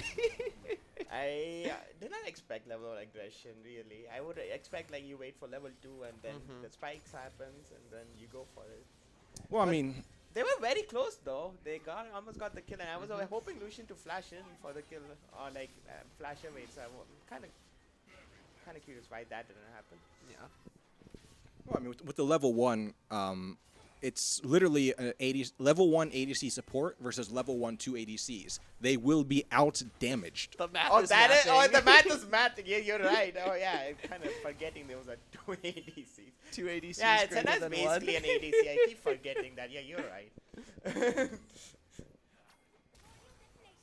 At the very least, Dragon didn't get the kill for the side of Boulder, so it's like, hey, maybe he's not gonna get super far ahead and just carry the game at the same pace he was, but still, they're gonna have to be careful. Make sure that bot lane does not get out of control again. Seems to. Alright, there's some scuttle action going on. What do you guys think TF will build first item? Static shift. Static shift. Alright. That's my vote. I'm gonna say Kraken Slayer, just to be Kraken Slayer. different. Alright. Just in case Taj is wrong, I get to be right. Maybe. I know, but yeah, no. The wave clear, the static shiv is huge, and if in the Ord matchup, he could just like permanently shove him underneath the turret and look for roams with his ultimate. But here comes Hawker on the Skarner. What a with knock-up. the ghost activated, and if TF doesn't get the stun card, it might be hard. Yep. And that was nice. And TF procced his ghost too. I'm surprised. TF is being fairly aggressive still. I mean, it was such an awkward spot for Hawker trying to do that gank because he can't really. Oh. I just saw a burst of damage Yeah. on Lucian. That's okay. That looked like a turret shot, really. You know, in the top jungle. Okay, so Rex getting some skirmish and the top laners are coming. I think this might be a kill on. Oh. Ooh, the late flash. And yeah. Uh-oh. Here comes the Skarner. Skarner's going in, and this should be. Oh, but a flash would save him unless Aziz gets the poke damage. Yep. And that's a kill on the top laner. And Balder is got 2 kills. Boulder ahead, but it's on the top side. You know, it's like we'll have to see if a lead top is enough to counter the dominance of the bottom side we've seen from Fisher coming through. And, you know, it's like, it's an Ornn got the 2 kills. You'd rather, I don't know if I'd rather have it on the Skarner, but we saw Saligo, who was under the name First Q, by the way. So, you know, incognito. We saw him rotate up there near the end. Would have loved to see a kill go over And to there's a him. Kill on Lucian. Nice. Wow, huge play. And that was, but there's Rek'Sai trying to get that kill. Look at the cover from but Hawker. there's Skarner coming all the way in, and maybe, but that should be a kill on Lucy. But Rek'Sai probably dead too. Yep. But I think this was a net trade for Colorado Balder. Serenok is here at 6, level 6. Right. Oh, but they know. Oh, it. vision. You're standing on a ward. Notice. Notice from the if you can hear us, we know it's a 3-minute spectator delay. Serenok's like, yeah, I know. I'm gonna go back mid. Sorry, guys. And the free poke by TF. Nice moves. That works. The Merc treads, by the way. Hey, Getting Merc nerfed. Lamont. And Senna trying to get an engage on. Ooh. And if the Q lands in, this should be the kill. Nope. No If damage. only if Lux held that ult 5 Yep, seconds ago, yep. probably would have been the kill. And oh, that's very close. And On's going in. And all landed the ult. Everything. Stun card. But stun card is going to take some time, but yep. That stun's going to save TF a lot of time. When they're getting the Cloud Drake here. And Skarner's coming from the backside. I don't know if TF notices. Throw that Q. A little too late. Probably dead. Ornn got it. On garden, yep. And they got the Chemtech Drake. Wait, it was Fisher, right? Got the Chemtech? Yep. Yep, yep. Okay, here's a question for you guys. The past 2 games, we've seen the Skarner go first item Heartsteel, which I don't play a lot of jungle. I don't know what I hunting does either. so the Heartsteel is a tank item. When you're nearby an enemy, it charges up an attack that would do extra physical damage based on your maximum health. Okay. So you can think of it almost like Grasp of the Undying, the item. But that would be first. Why would that be first item then? I think because you want to get it early because it stacks as you go on. You want to get it early game to maximize those stacks. But the Skarners are building it in the jungle, which I think is weird. And now we see a difference. We see Sheen first item for Hawker, probably not going to Heartsteel then. And there's Ghost on TF, probably because and this is Fate's Call! and that should be a cool kill on Lucian. They No, don't win. they don't win this. Huge Oh. rend. But I think a Lucian dodging that Top lane.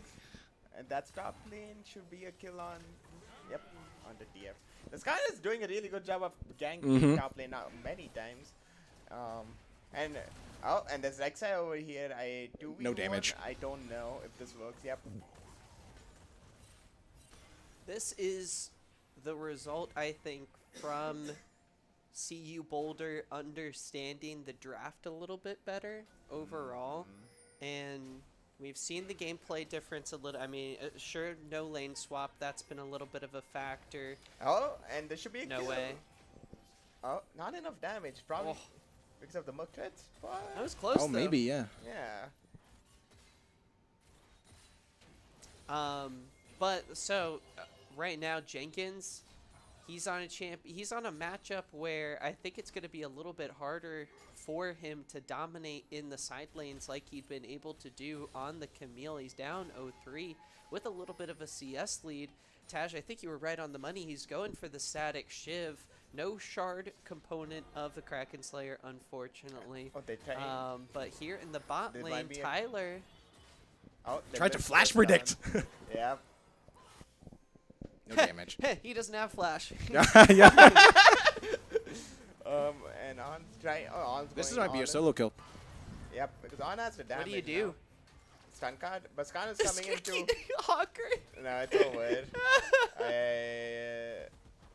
Oh, maybe not. There's the no. Q slow. And that's a flash on TF. And it makes sense to not let the TF get ahead. Especially from what I've heard. But yeah, I think bot lane is dominating. It's offsetting for the top lane. The on getting ahead. But this should might be another potentially going on. But you can see that the Lucian is doing a lot of damage still on the color stuff. Oh, here And comes Keel. and that's Senna's shield and Nami's ult and Lucian doing the ult. What a Skarner calling! then. And Skarner is going to get the kill on Kalista. On maybe not on and Aziz Okay, getting Boulder! on Lux. And I think Lux is just trapped, but Lux flashes out. That's a really good flash. And Senna tries to stun. Lux stuns. And that was a really good flash. Got you out of the situation. But whoa, the Lucian got the kill. I did not expect that much burst damage. Wow. He's able to get out. Boulder, here we are. Game 3. Their backs up against the wall. And they're up 7 kills. A huge start to the game. Tyler playing fantastic. Taz, you were jumping up and down during that fight. Yeah, and because this is the at first going into that fight, it's the most even we've seen the bot lanes this Yep. whole time. Yep. While Boulder is super far ahead up on the top lane, and then we see this the ensuing fight down here in the bot lane, and it's the tale as old as time, Lucian Nami, going in, and we can see the burst damage coming through. You mentioned earlier in draft how squishy the side of Fisher was. And, I mentioned early in the game, like, 2 ADCs versus ADC support. The ADC is going to win in the level 1 auto attack fight. But later on, the utility that the support can offer in this 2v2 can start to really come No through. way. And that should be yeah, I didn't expect Senna to get the kill. But it's Senna being an ADC. Yeah. Boulder, I think, are going to get 6 grubs here for the first time. And Fisher they've been struggling in this match across almost all 3 lanes, but despite not getting any of the Void grubs, one thing stays true, that bot tower is theirs. It's like Monopoly. They've got hotels built down there. Getting the dragon too. This is the second dragon, and it's worth to note that even the Lucian's ahead on kills, Kalista's farm is 50 farm ahead on Lucian, which can make it fairly even. Bot lane still. I mean, Kalista has a gold lead. Yep. Fisher has a gold lead. How is this? No, like I said, the farming is really on point for Fisher, which is making up for the kills. I think, you know, and like, even in the top lane where Jenkins is 0-3-0 on the Twisted Fate, and the Ornn has 5-0-0. I mean, look at the CS there. The it's like that. Yeah, it's like, you know, oh boy, Ornn got the kills as in the mid lane. They on stride up. It took me a second to figure out, but Lux is just obliterated. Another kill to the Lucian. Yep, and that's what they need.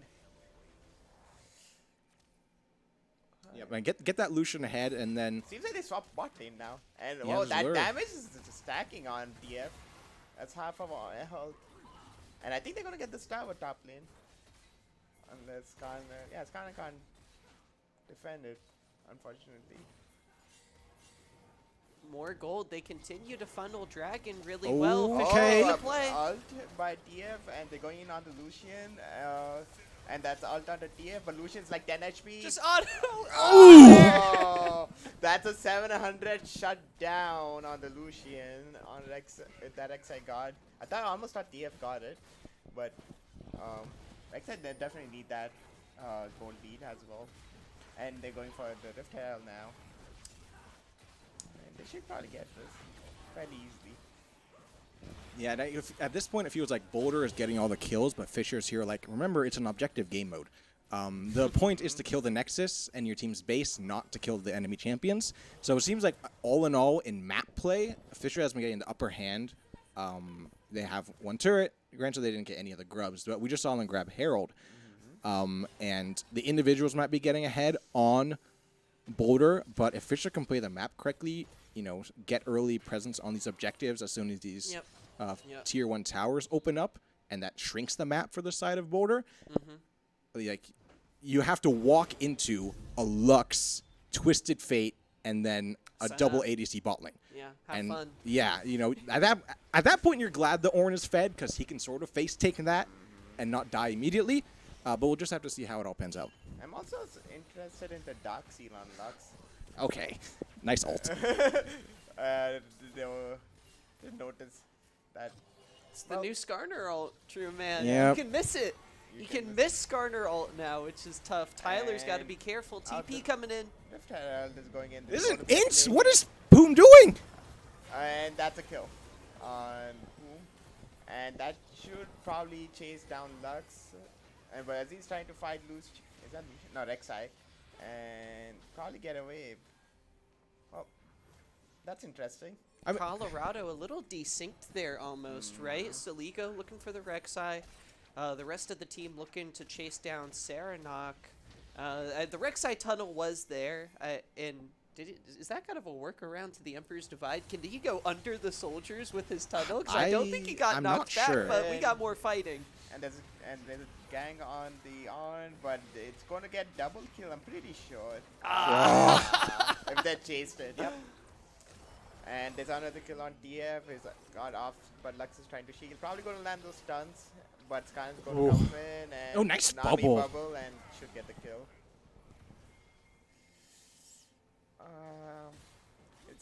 And top turret is finally gone. Again, look, when Colorado's getting... They are up 11 kills down in gold somehow. It's still an even game, even though they're 11 Yeah. kills ahead. Yeah. Because Thanks for the scoreboard. Appreciate that. Giving us a little bit better of understanding where exactly this gold is at, Taj. Oh, you're passing it to me. Sorry, I was not a STEM major, so my number skills. I'm trying to work on that. Yes, we one could is greater yeah. than the other. And it's like the thing is Senna is ahead in gold to the Nami. Oh, yeah, yeah, you're ahead of the support. Lucian Ah, funny. in good. But yeah, Mid we have lane Lucian even. there. Top 6-0-2 Ornn versus 0-5 Okay, so Lux is Twisted Fate. Lucian ulting in, but that should be just dodged by Senna doing Senna. Yeah. Sorry, Kalista, sorry. The top laners are even though the score KDA, is very different. Well, that's because we saw Jenkins down there when he got collapsed on. He was just pushing that bot wave the whole way. Bot tier 2 is a couple hits from dying, Oh, wow. unless I'm wrong. No, yeah. And so, once again, we see Jenkins in the side lane, despite getting, top lane bullied as he wanted up there in the early game. And Oh, there might be a play here. oh boy, And that'll be jungler gone. Oh, Dragon yeah. is open. and that probably taken Ron's ulting and trying to get the Kalista, and but they're too far away. But Nami going with the ult as he's walking in. Shuffle. And that should be. I don't know what that ult was by Lux, but but they got I'm the helping. kill. Skarner got 2 kills. In the lower elos, we call those a zoning ult. Yeah, zoning from the jungle. um, Look at the way Boulder is bouncing back here. So, you know what? Sure, we tried to trash talk them on and, the that- macro, but okay.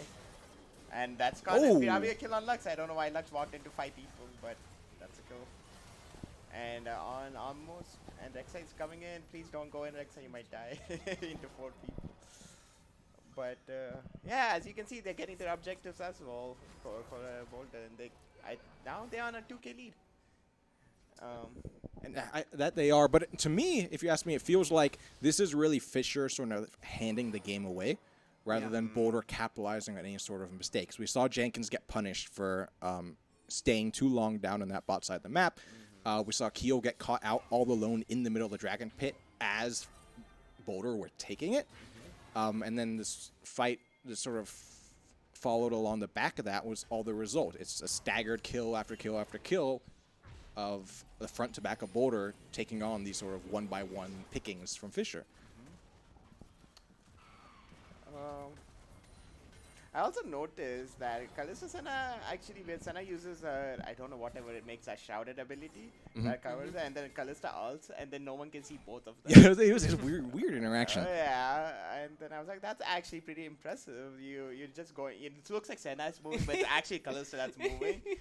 So that was just interesting for me. And Again, Skarner's going in on with the ult, and Kalista probably dead by Lucian, just using everything. They're able to get these picks pretty easily now. Boulder, which now might be potentially bad for them. yeah, just these isolated kills that they're getting. We have yet to see really a true 5v5. We'll have to see how Fisher can do in that. But here near on the Baron, we might see that happen. So as he teleported, and there's a 5-man at Baron, and Keel has to make a hero play here to keep the game alive. Watch for the Baron steal. And let's see. Yeah, I think DF has the stun card ready. Probably stun the on, and Nami with the ult, and Lucian ulting. That's a jungler caught. Jungler's caught, and Azir Serenok with the trying to ult. come back. Oh no! And then kill the Kalista. Kalista too close, and then Lux got the kill on. Oh, was that a shutdown on? Ornn had a bounty on him. So on has 7 kills on. Oh wow! Ornn was 7-0-8. Whoa! I didn't notice that. We saw Saligo go in there for the shuffle, tried to pull the faker, turned out just being a fake. Wasn't able to catch anyone with the ult. But, Baron is still up, so at the very least for Fisher, they were going into that fight disadvantaged and were able to stop the Baron take. And I'm impressed that actually happened, because there was a 4v5 basically. And they were left with 1 kill on each side. And it seems like Skarner's coming. Uh-oh. Poom's got to be careful. Yeah, There's the Skarner's Doom coming with the Squad. ghost. Oh, he did go. Oh, that's so Yeah. funny. Dave not able to do as much pushing as he could, because unfortunately the top lane is 7-1 for him to and he's 0-6. Unfortunate. So what I want to see here is Jenkins down the bot lane. Right now it's just him and Lur. The rest of Boulder is nowhere to be seen. I want to see Fisher get control of this Baron pit, threaten a Baron take, force a TP out of Lure, and then just back off, get Jenkins alone down in that bot lane, keep pushing, keep farming, and maybe we'll see side lanes as an option to help bring Fisher back into this game. It's just, yeah, I would say, I would agree with you. It's still anyone's game right now. Because, I mean, even though there's a gold lead, but it's not really significant, and I think, oh, okay, is there... Bushies! But the stun and the ghost probably should escape around with the ult, and they're trying to dodge it, Rek'Sai trying to go in. I don't think they can do anything with the turret over there. They're going to force Baron with that. Look at the mini-map. The objective's been started, guys. And Baron will make the decision call, so the TP's in. Keel's trying to run on over, but Baron's getting Too low. late. They're going to focus It's a the objective. stun, and oh, kill on Nami, and the blue team can't Nash it. And I think that might kill everyone else. They can't kill It's Lure. so split! He's so tanky. It's kind of running in for the Lux, and I think, don't know if they can go for, yep. Fisher going to try to respond with Dragon here, guys. We have a very tricky game for both of these teams to navigate. Colorado struggling just a little bit around these big objectives, but they grow, they adapt, they make the shot call here to focus on the Baron. They get that objective, but Fisher, meanwhile, able to respond decently well, and they're going to be on Dragon Soul point. One more, and they get the Dragon Soul. I think, all in all, it was a decently structured, I could see the big picture here for Fisher. They sent Keel down to the bot lane to try to get the kill onto Lure, and I think that was really to sort of take him out of the picture to try to set up the Baron take. But Colorado Boulder called their bluff and just started the Baron anyway. Yeah. Lure was fed enough to stay alive that it wasn't a problem. That's when we have Keel trying to run all the way up to the Baron pit from bot lane while Lure just TPs in, leading to such a split fight. Baron goes over to the side of Colorado Boulder, and they win the fight. Well, now it seems like they're going to try to get a team fight here. Works with the ult, stuns, everything on Skarner. Barely looked like any damage on Skarner, so. But I'm pretty sure there's going to be something's going to happen now. We have to hit a break point at some point. And the turret is just destroyed. Not as in let's go to break, but, break point in the game. Right. And Azir with this passive turret. Going to. Skarner's probably looking for like a pull. But look at Jenkins in the mid lane. It's Stiligo has to go and try and match because Jenkins is running it down mid while the Boulder here is just trying to keep them occupied. Right. I mean, there's TF to him, but the ult from Senna. Oh, he's coming in! And TF came in, but he's going to get obliterated, almost got obliterated. And the ult from... Tyler's still alive. Oh, look at Stiligo! Azir's ult is just... Oh, wow. Well, I think people didn't notice that Azir's turret damage was insane, and kind of. I think this isn't they're gonna end it here. I think they have it. They have the full wave, and what a good setup there from the side of Colorado Boulder. Oh, thank you. 1 second. It was Jenkins coming in from the mid lane. And then they were able to just completely turn and jump on him because he's basically 1v5 in the backline at that point. But I believe it was Hawker on the Skarner completely zoning away the rest of Fisher. So we have two split fights where Boulder is able to capitalize on the fact that Fisher are not together. If you can split up those ADCs, then it's really an issue that they're squishy. They have no one to try to back them up, peel for them, and they're able to capitalize that in both of those late game fights, and that ended up in them walking the red carpet down to the Nexus. Yep, I almost thought when I saw the TF just almost get obliterated, I was like, okay, I think this is over if TF is going to die. But then I don't know who stunned it. Was it the Skarner who stunned, like, or was it like on that stunned the rest of the team from? I think it was. I think Lure was there in the back line with the Ornn, and he was able to get called the Forge God, I think. Right. And there was some. I think it was some sort of knock-up on there. Yes. Yeah, some knock-up. And then you have the Na'Vi as well. Na'Vi Yeah. bubble. I think the wave also into the back line to keep him away. And I don't think Sazi was in that team fight, was he? He joined late, He yes. joined late, yep. At the and- right place, right time. Yeah, but Had a good ult. I mean, but the turret did its thing too. Yep. Yeah. He was like, "Hey guys, I'll leave you with this. I'm gonna go. Yeah, I'm contributing. I'm doing my part." Yeah, but yeah, overall, I think Cora there was more. I think Fisher gave more opportunities for Colorado Boulder to like seize, and they were able to take advantage of that. Even though like because we could see that with Fisher, just even with like a lot of kills that Boulder had, they were able to keep it tie, and then a lot of it was the lead was lost when they were fighting at battle. Crazy Hey, game, guys. it's not a Hey, sweep. and not, It's not a a sweep. sweep. We're going to game 4. Four. Cue it up. We got another one. Colorado, I liked that game from start to finish, really. Their approach to the draft, into game strategy, and yeah, I don't honestly. I'll say it. The draft looking a little sus from Fisher in Yeah. that one. We'll see. Game I think number they just 4. got cocky going Yeah. into the Right. third game possible sweep. Yeah. But yeah, we're going to go into games for Fisher versus Colorado Boulder. We'll be right back.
Hello, everyone. Welcome back to UNC Esports. We are at game 4 of Collegiate top 16. Top Yeah, 16. top 16, and we are Colorado Boulder versus Fisher, and we are at draft pick already, and we see the Jinx from game 1 now on It's Fisher back. and on Dragon, I would assume, and we see Rek'Sai and Nautilus. It seems like. And I think on the other side we have Skarner and Lucian, which seems like the game they won with. So hmm Yeah, Boulder going back to the comfort of what.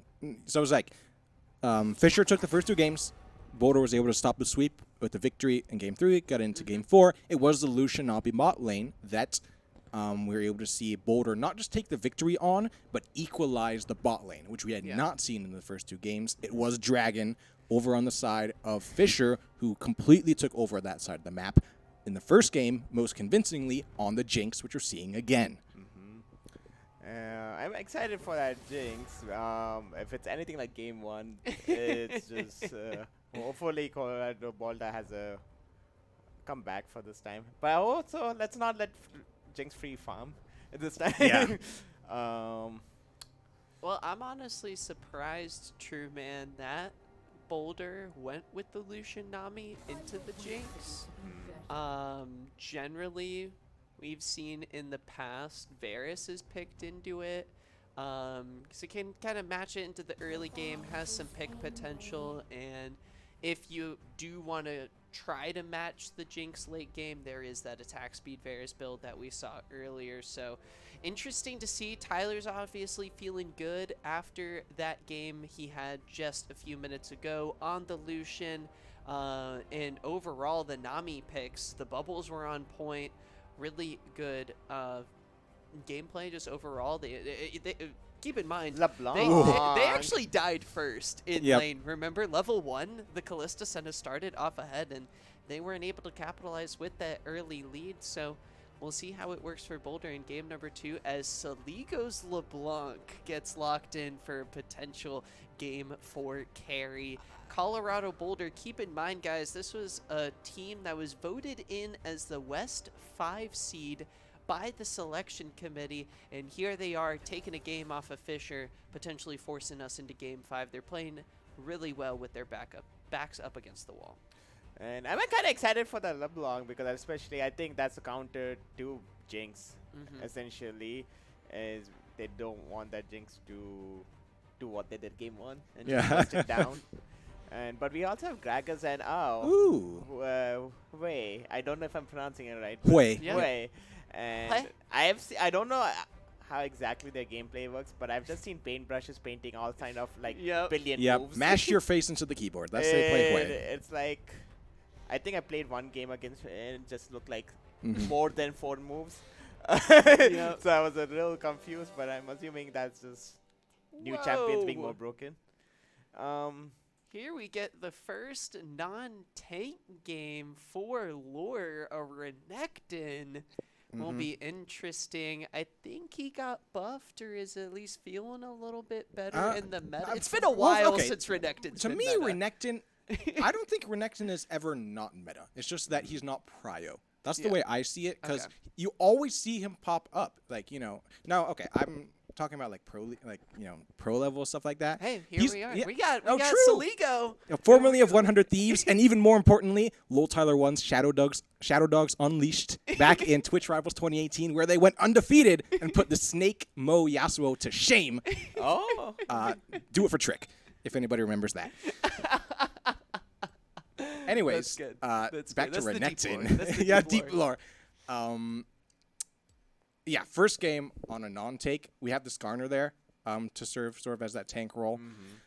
So I think they can afford to do something like that. It's probably just to go into the Gragas matchup, I would assume. I don't know my top lane matchups like the back of my hand, so it's just a guess by me.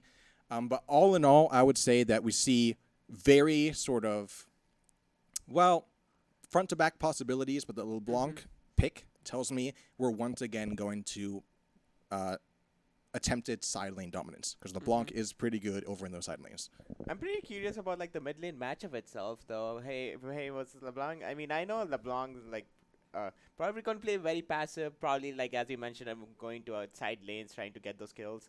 But I think Hay has it's more like a standard mid laner, but can also has a lot of lanes like side lanes, slows, and I don't know how exactly. I don't know if it's definitely not as flexible as LeBlanc, but I can still see some potential with Hay, and also a lot of team fighting ability. Yep. That might work in mid game, especially that this is more tankless. More, Definitely more of like a control mage sort of deal. And, Right. Gonna thrive in these sort of 5-on-5 team fights. Right, absolutely. Yeah, but I guess the bot lane is pretty similar to what we have seen before. We have Jinx versus Jinx Nautilus versus Lucian and Nami.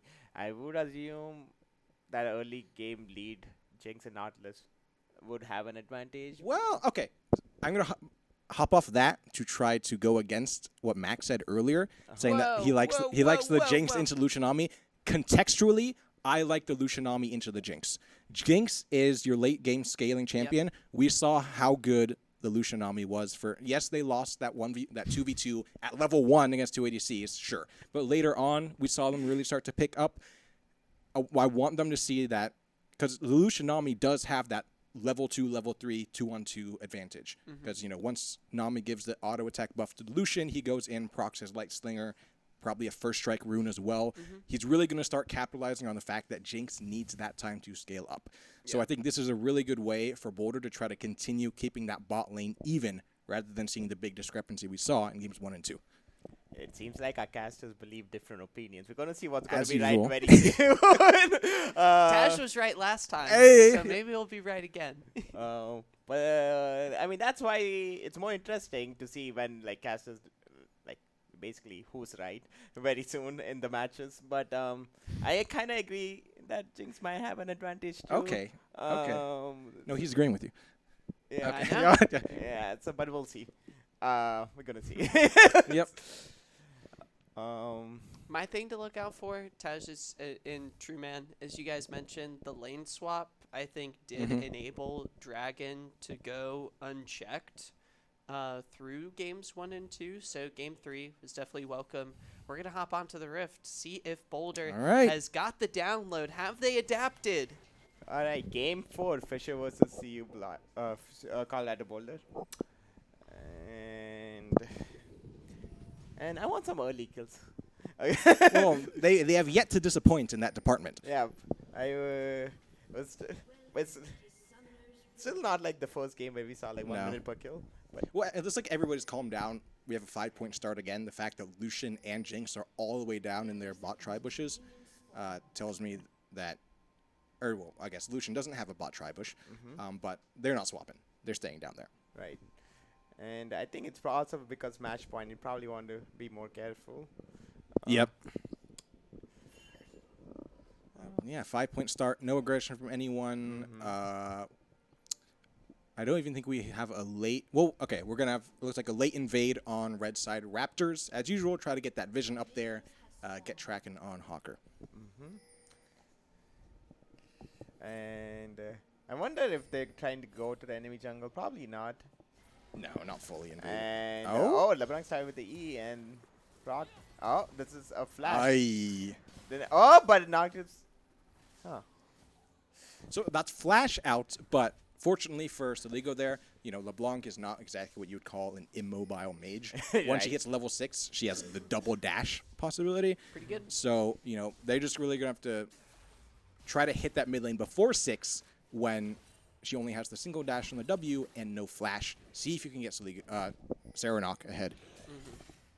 Oh, wow. And Taj, something I'm noticing, Tyler went Ignite for this It's a early kill game. lane. It Yes, is sir! a kill lane. See you trying to understand, as you mentioned, thinking about the roles of both these ADCs, I think they've got a good understanding of how they need to play this lane. Now it comes down to execution.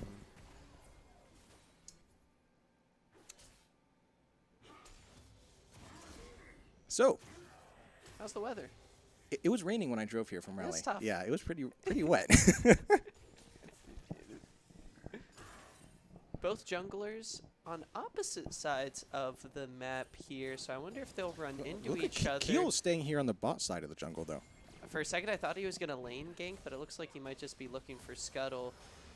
Sligo dishing out a little bit of damage, and Keel's actually getting cheeky, guys. He's going for an invade. Yeah.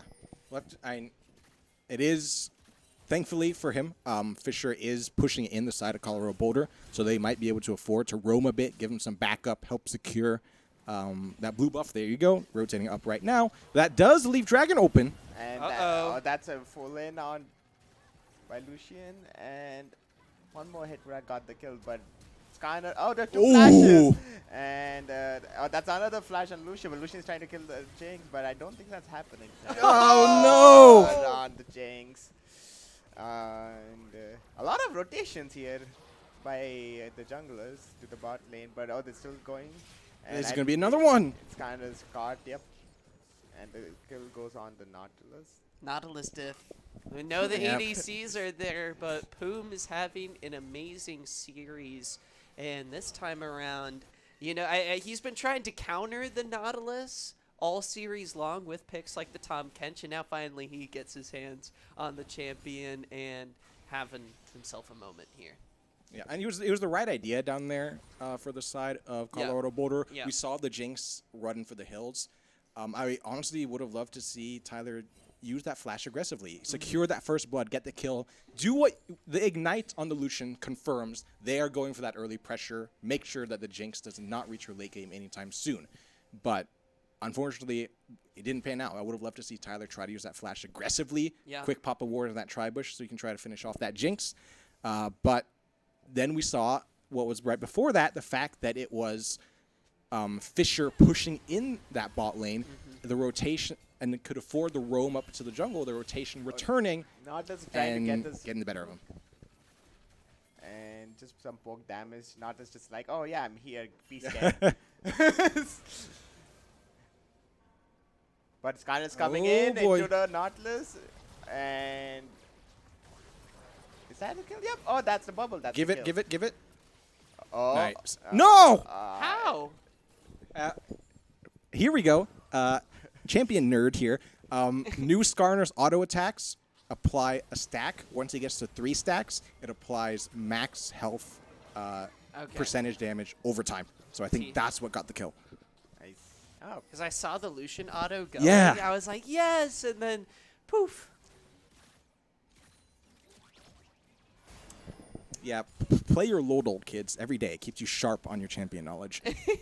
yeah, that I need to do that. Yeah. Definitely need to do that. Man, like, you know, I can tell that skin splash art if you just show me, you know, like a 1/6 of it. It's got me Okay. real sharp. Okay, you You're cannot locked do in. that. Yeah, I'm locked in. I am not locked in. But it's kind of interesting to see how the mid lane is pretty balanced, and LeBlanc kind of struggling at times. I'm not surprised, really. Serenok is, you know, Hue is a classic 200 years example. And, you know, being that control mage has, you know, great poke built into the kit. And it seems like there's a lot of wave cleared. Yeah, a lot of wave clear too. And so you're sort of forcing Siligo. Oh, wait a minute. But the Rek'Sai is trying to get Skarner, I don't know. perhaps. But nope. Oh, look at this. See? You can just Pop.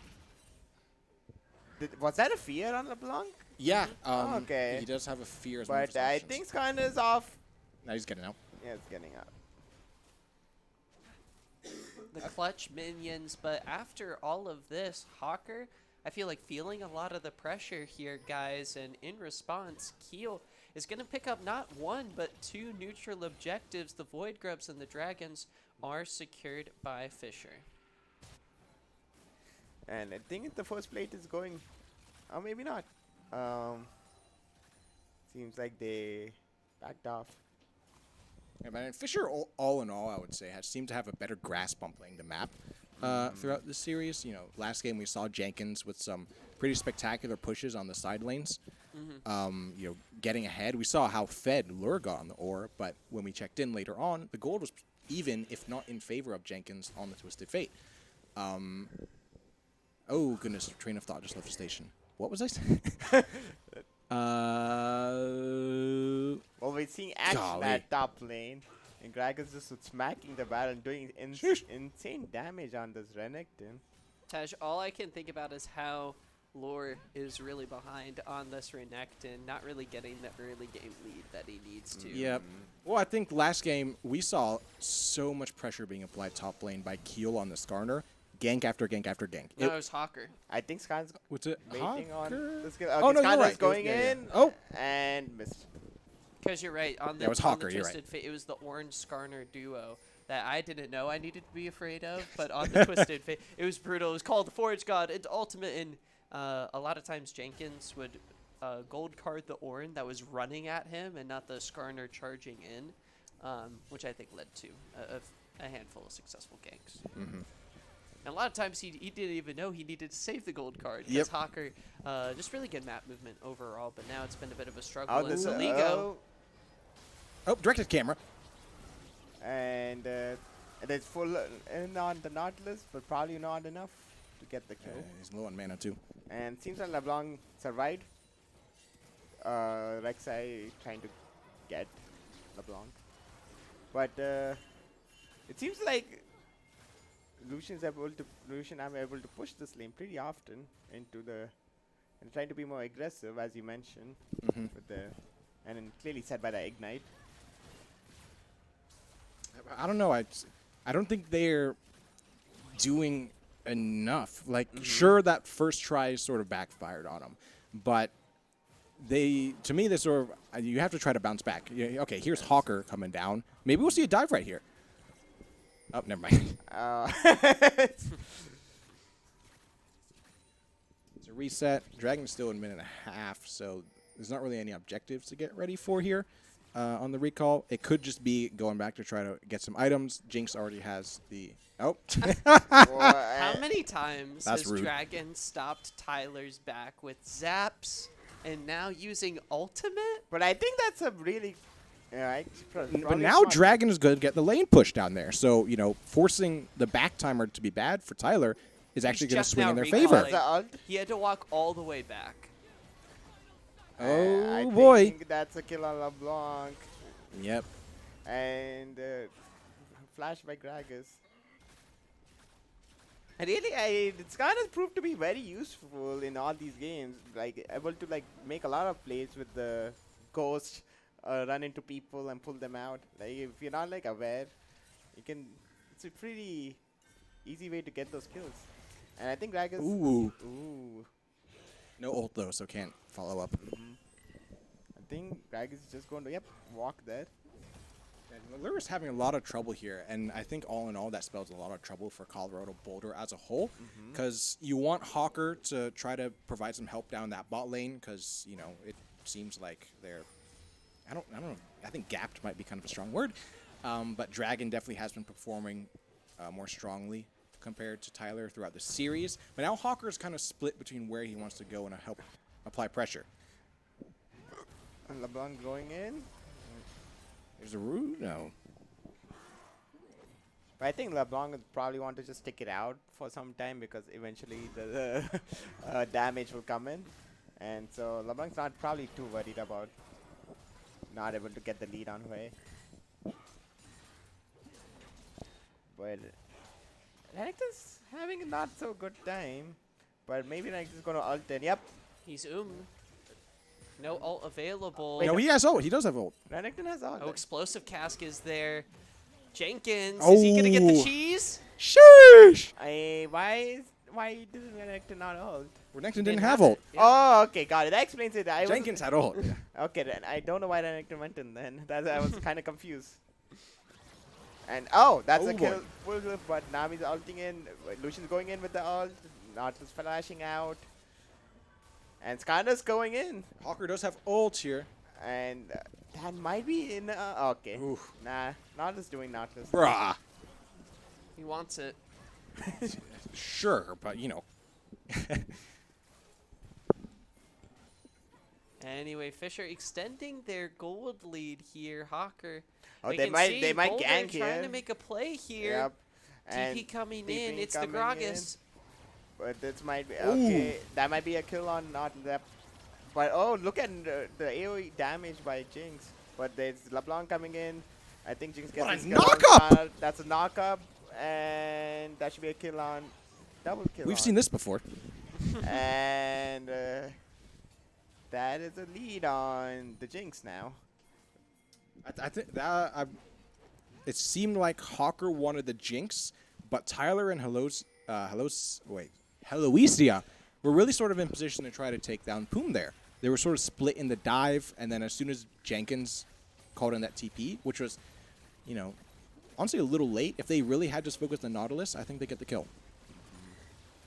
And I think I think what I noticed was like no one focused on the ADC except the Nautilus, and they were trying to go on everyone else. But a lot of damage came from the Jinx doing like AoE damage, which made my rest of the team into like 20% health.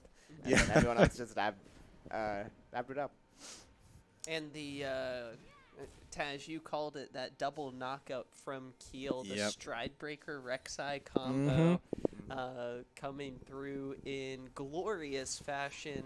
Fisher now 6,000 gold up ahead as one of these favorites for going far in CLoL. They're trying to close this one out. Boulder, they sense it, backs up against the wall. They're down pretty far in this one, guys. They're going to have to try to make some of those plays happen, go their way. The objectives, they're tied in. Oh, that was engaged by Gragas, but seems like it missed. Rift Herald now. Fisher, can they keep on stacking these neutral objectives? Seems like they've got the numbers to do it. And I think it's the chance for Boulder really was over there in the early game because now Fisher has shown they play the map better. And once you get into the position where, we don't have somebody hyper-fed or anything. Well, if anyone's hyper-fed, it's Dragon again, which makes it even worse for Boulder. Because I'm sure they love to have Tyler in a strong spot again. Yeah. He can carry those team fights in such a way, burst down whoever he wants. And the engagement by Nami ulted, but I think that's... Yep, he gets the kill, and then Renekton engages onto the Jinx, flashes in, and then LeBlanc, and then that's just gone. Shoo, shut down. Yep, and that's the shutdown on Renekton. That I think that Renekton needed that money. Struggling in top lane against Gragas.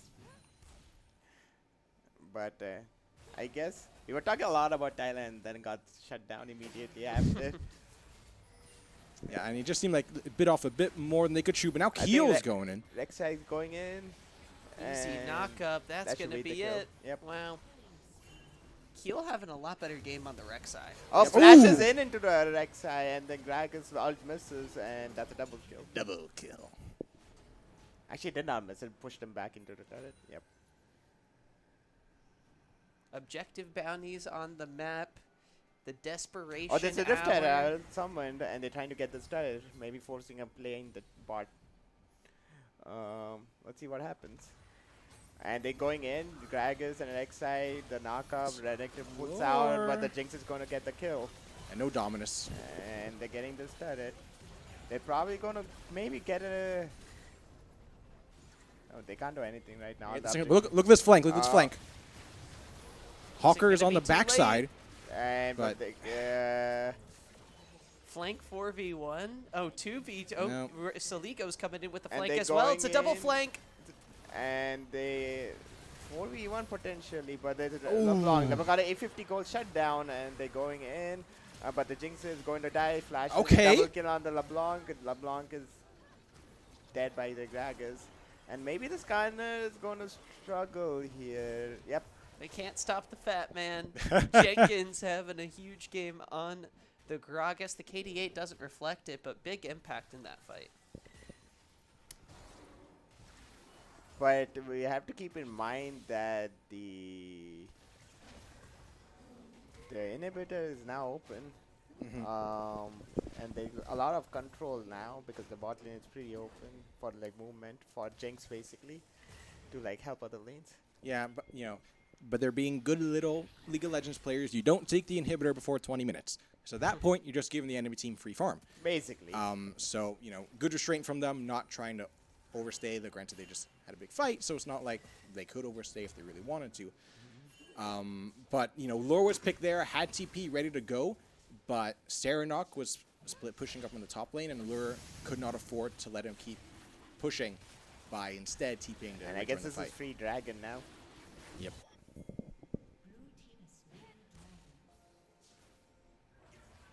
And oh, that's a free kill if I seen one. and Oh, there's the shield coming through. The coal finally goes in. 600 And gold. oh, that's an ult. And that should they didn't get anyone, but I don't think so. Gragas can get more than a single. Tyler! Oh, that was very close. The ult from Jinx. But I think Rek'Sai is going to go in, and Jinx is falling up. No, this so is bad. This is bad for the red team. And they might have to focus on Jinx, but Jinx is at a good position to kill them all. But LeBlanc coming kick from the him, behind, but the flash Sligo! and got the double kill, escapes LeBlanc. Renekton trying to get the kill on Gragas, but a triple kill on Jinx, and a potentially killed by 1 HP. But it's ace for Colorado Boulder. It is a good idea by Boulder trying to get the pick onto the Hui there, but it took way too long for him to die. He had his WW spell, so if you press W and then press W, you get to spawn the pool that gives you a shield. Could not take him down in time, giving enough time for a collapse from the side of Fisher. Not just bullying. Scanner. As he often does. Yep.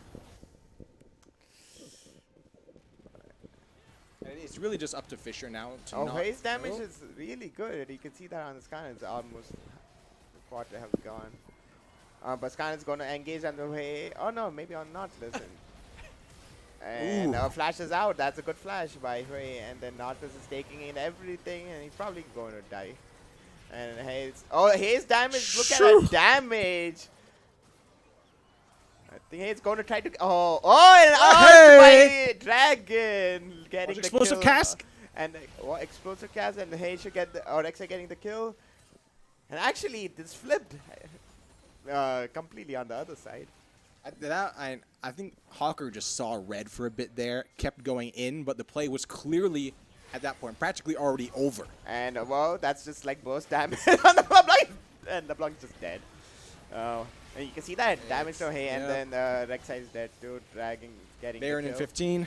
And they might Will probably. they need it? They Well, they're not going to end right here. they're probably going to get a Hinnebeard and maybe go for the dragon. Jinx is pretty big, Taj. Level Oh. 14. Yeah, but why would you try to force an end here when you have Baron up right now and you can just make them deal with these? I guess. Yeah. They're going to play it Yeah, safe. why? Because who was it? Loud just lost the game earlier today because it did try to go for a premature end. There you go. There you go. Food for thought. Play it safe, kids. Get your Baron. Get your Can purple I- buff. and Can I end with our Baron? Yeah. You learned it here. get your Grimace shake. Grimace Baron. And you know they had enough time to go for a full reset. Jinx is 3 items, has the Infinity Edge, and the Runin's Hurricane. That's not And bad. they're going for the engage again. Jinx behind attacking Skarner. The Sure. ult and That's a good calling. Yep, and the Rek'Sai going in. Ooh! Again, the double knock back up on Jinx getting the double kill, the triple kill, and the quadra kill on the. Oh no, never mind, that wasn't a quadra. But double. Now on they the end. Now they end. Well, now they don't need the Baron, so no Grimace shake for No minions? Fisher. Oh, they got bot wave. Yep. And I think this is it. I think this might be GG. This is GG. So Fisher getting the 3rd match point. That'll do it. Series point. Yep. Fisher gonna close this one out. And Didn't need Baron, just needed a fight around Baron. there you go. If they had tried to end, they would have lost, but instead they pull back and bait them into coming in. So the long con. Galaxy Brain. And Playing chess, not checkers. I don't. Man, I play League of Legends and Isn't League of Legends basically chess? Helldivers? I see you Hey, here, Helldivers. any Arrow? Helldivers? Any Helldivers? I don't know play Helldivers. For democracy! Manage democracy. Yes. Okay. Dragon pulling through once again. What better way to end the series for the side of Fisher than for Dragon to just be free frying in the back as usual? Yeah. Following up on the top jungle duo for him, who have been doing great work on their tanks and etc. With the exception of Game 3. And it seems like in bot lane, Lucian had the ignite, but they only engaged one level early in the game, and then they decided not to go aggressive anymore, which was kind of I don't think so that was their game plan, but they hesitated after like not getting that first kill, and I think there were a lot of opportunities for them to get those kills. But I guess we were right about Jinx. Yep. The matchup against Nami Lucian. So Yeah, I'll have to concede that to you too. Yeah. Right. It's kind of the funny with where that's at, right? Because I see where you're coming from, like conceptually, and for me, I'm like, I'm just they like, tried to Dragon- do it. Yeah, it's like they were on the right page, but I believed in the Dragon Jinx. I was like, somehow, some way, I can't try to analyze how Dragon's gonna do it on Jinx. I just got a good feeling about it. He's been having a great series. So even in the 2v2, but shout out to Boulder for their performance. The West 5 seed taking a game off of Fisher, and for the most part, these games were really fun to watch. Pretty darn close. Their season, unfortunately, coming to an end. But Fisher, they move on into the double elimination. It's double elim now, top double 8. elimination. Double Okay. elimination from here on out. So Fisher, top 8, enters the realm of double elimination. UC Boulder, unfortunately, sent home. Have to watch the rest of the tournament from the couch. But overall, great run, and was fun to see them perform here on the stage. for sure. Well, do you guys want to say what was like your favorite part during Yeah. the series? Absolutely. For me, lane swap madness, early Oh, game, golly. it was crazy. Seeing the level 1 invades come through made things, I think from just like an early macro perspective, I always like seeing how teams are going to be able to adapt to that. Man, I've hated lane swapping since Mad Lions first did it in like 2017. So you can stay on that rock. Like if one thing comes to mind in this game, I'm big on, as a play-by-play caster myself, former play-by-play caster. I love the flashy plays. Yeah. Saligo's triple kill in the top lane in game 3, I believe it Yeah. was. No, game 2. Was it game 2? Yeah. Okay, in game 2, that's like the faker moment. That's every solo queue mid laner's dream. Yeah. Going on the Azir, getting the sweep, getting the big kills to try to turn the game around. I mean, isn't that why you play Azir basically? That's why you play Azir. Yeah. That's why you play roles besides ADC and support. To get moments like that. So that was my favorite moment of the series. I think for me, I keep bringing it up, but I kind of enjoyed like just like 1 minute per kill on game one. And there's like 4 kills and then people are just moving around, and then also I like top lane pulling personally. Even though, and I kind of enjoyed the fact that even though the Camille, I think, was getting kind of bullied top lane, and by the end of it, Camille was able to 1v1 the Cassante and actually get the lead, and which was really impressive to me. It's like even though you're getting bullied, you can actually just play by the rules of the game and get ahead. Top lane, the Rift was still in the state of Pangea. Top lane Island did not exist yet tonight. We saw a lot of interaction there. All right, but that's the series. That's the series. Well, this was UNC Esports, and this was Collegiate University Esports, Colorado Boulder versus Fisher. And signing off, this is True Man True and Mac and Taj. See you next time.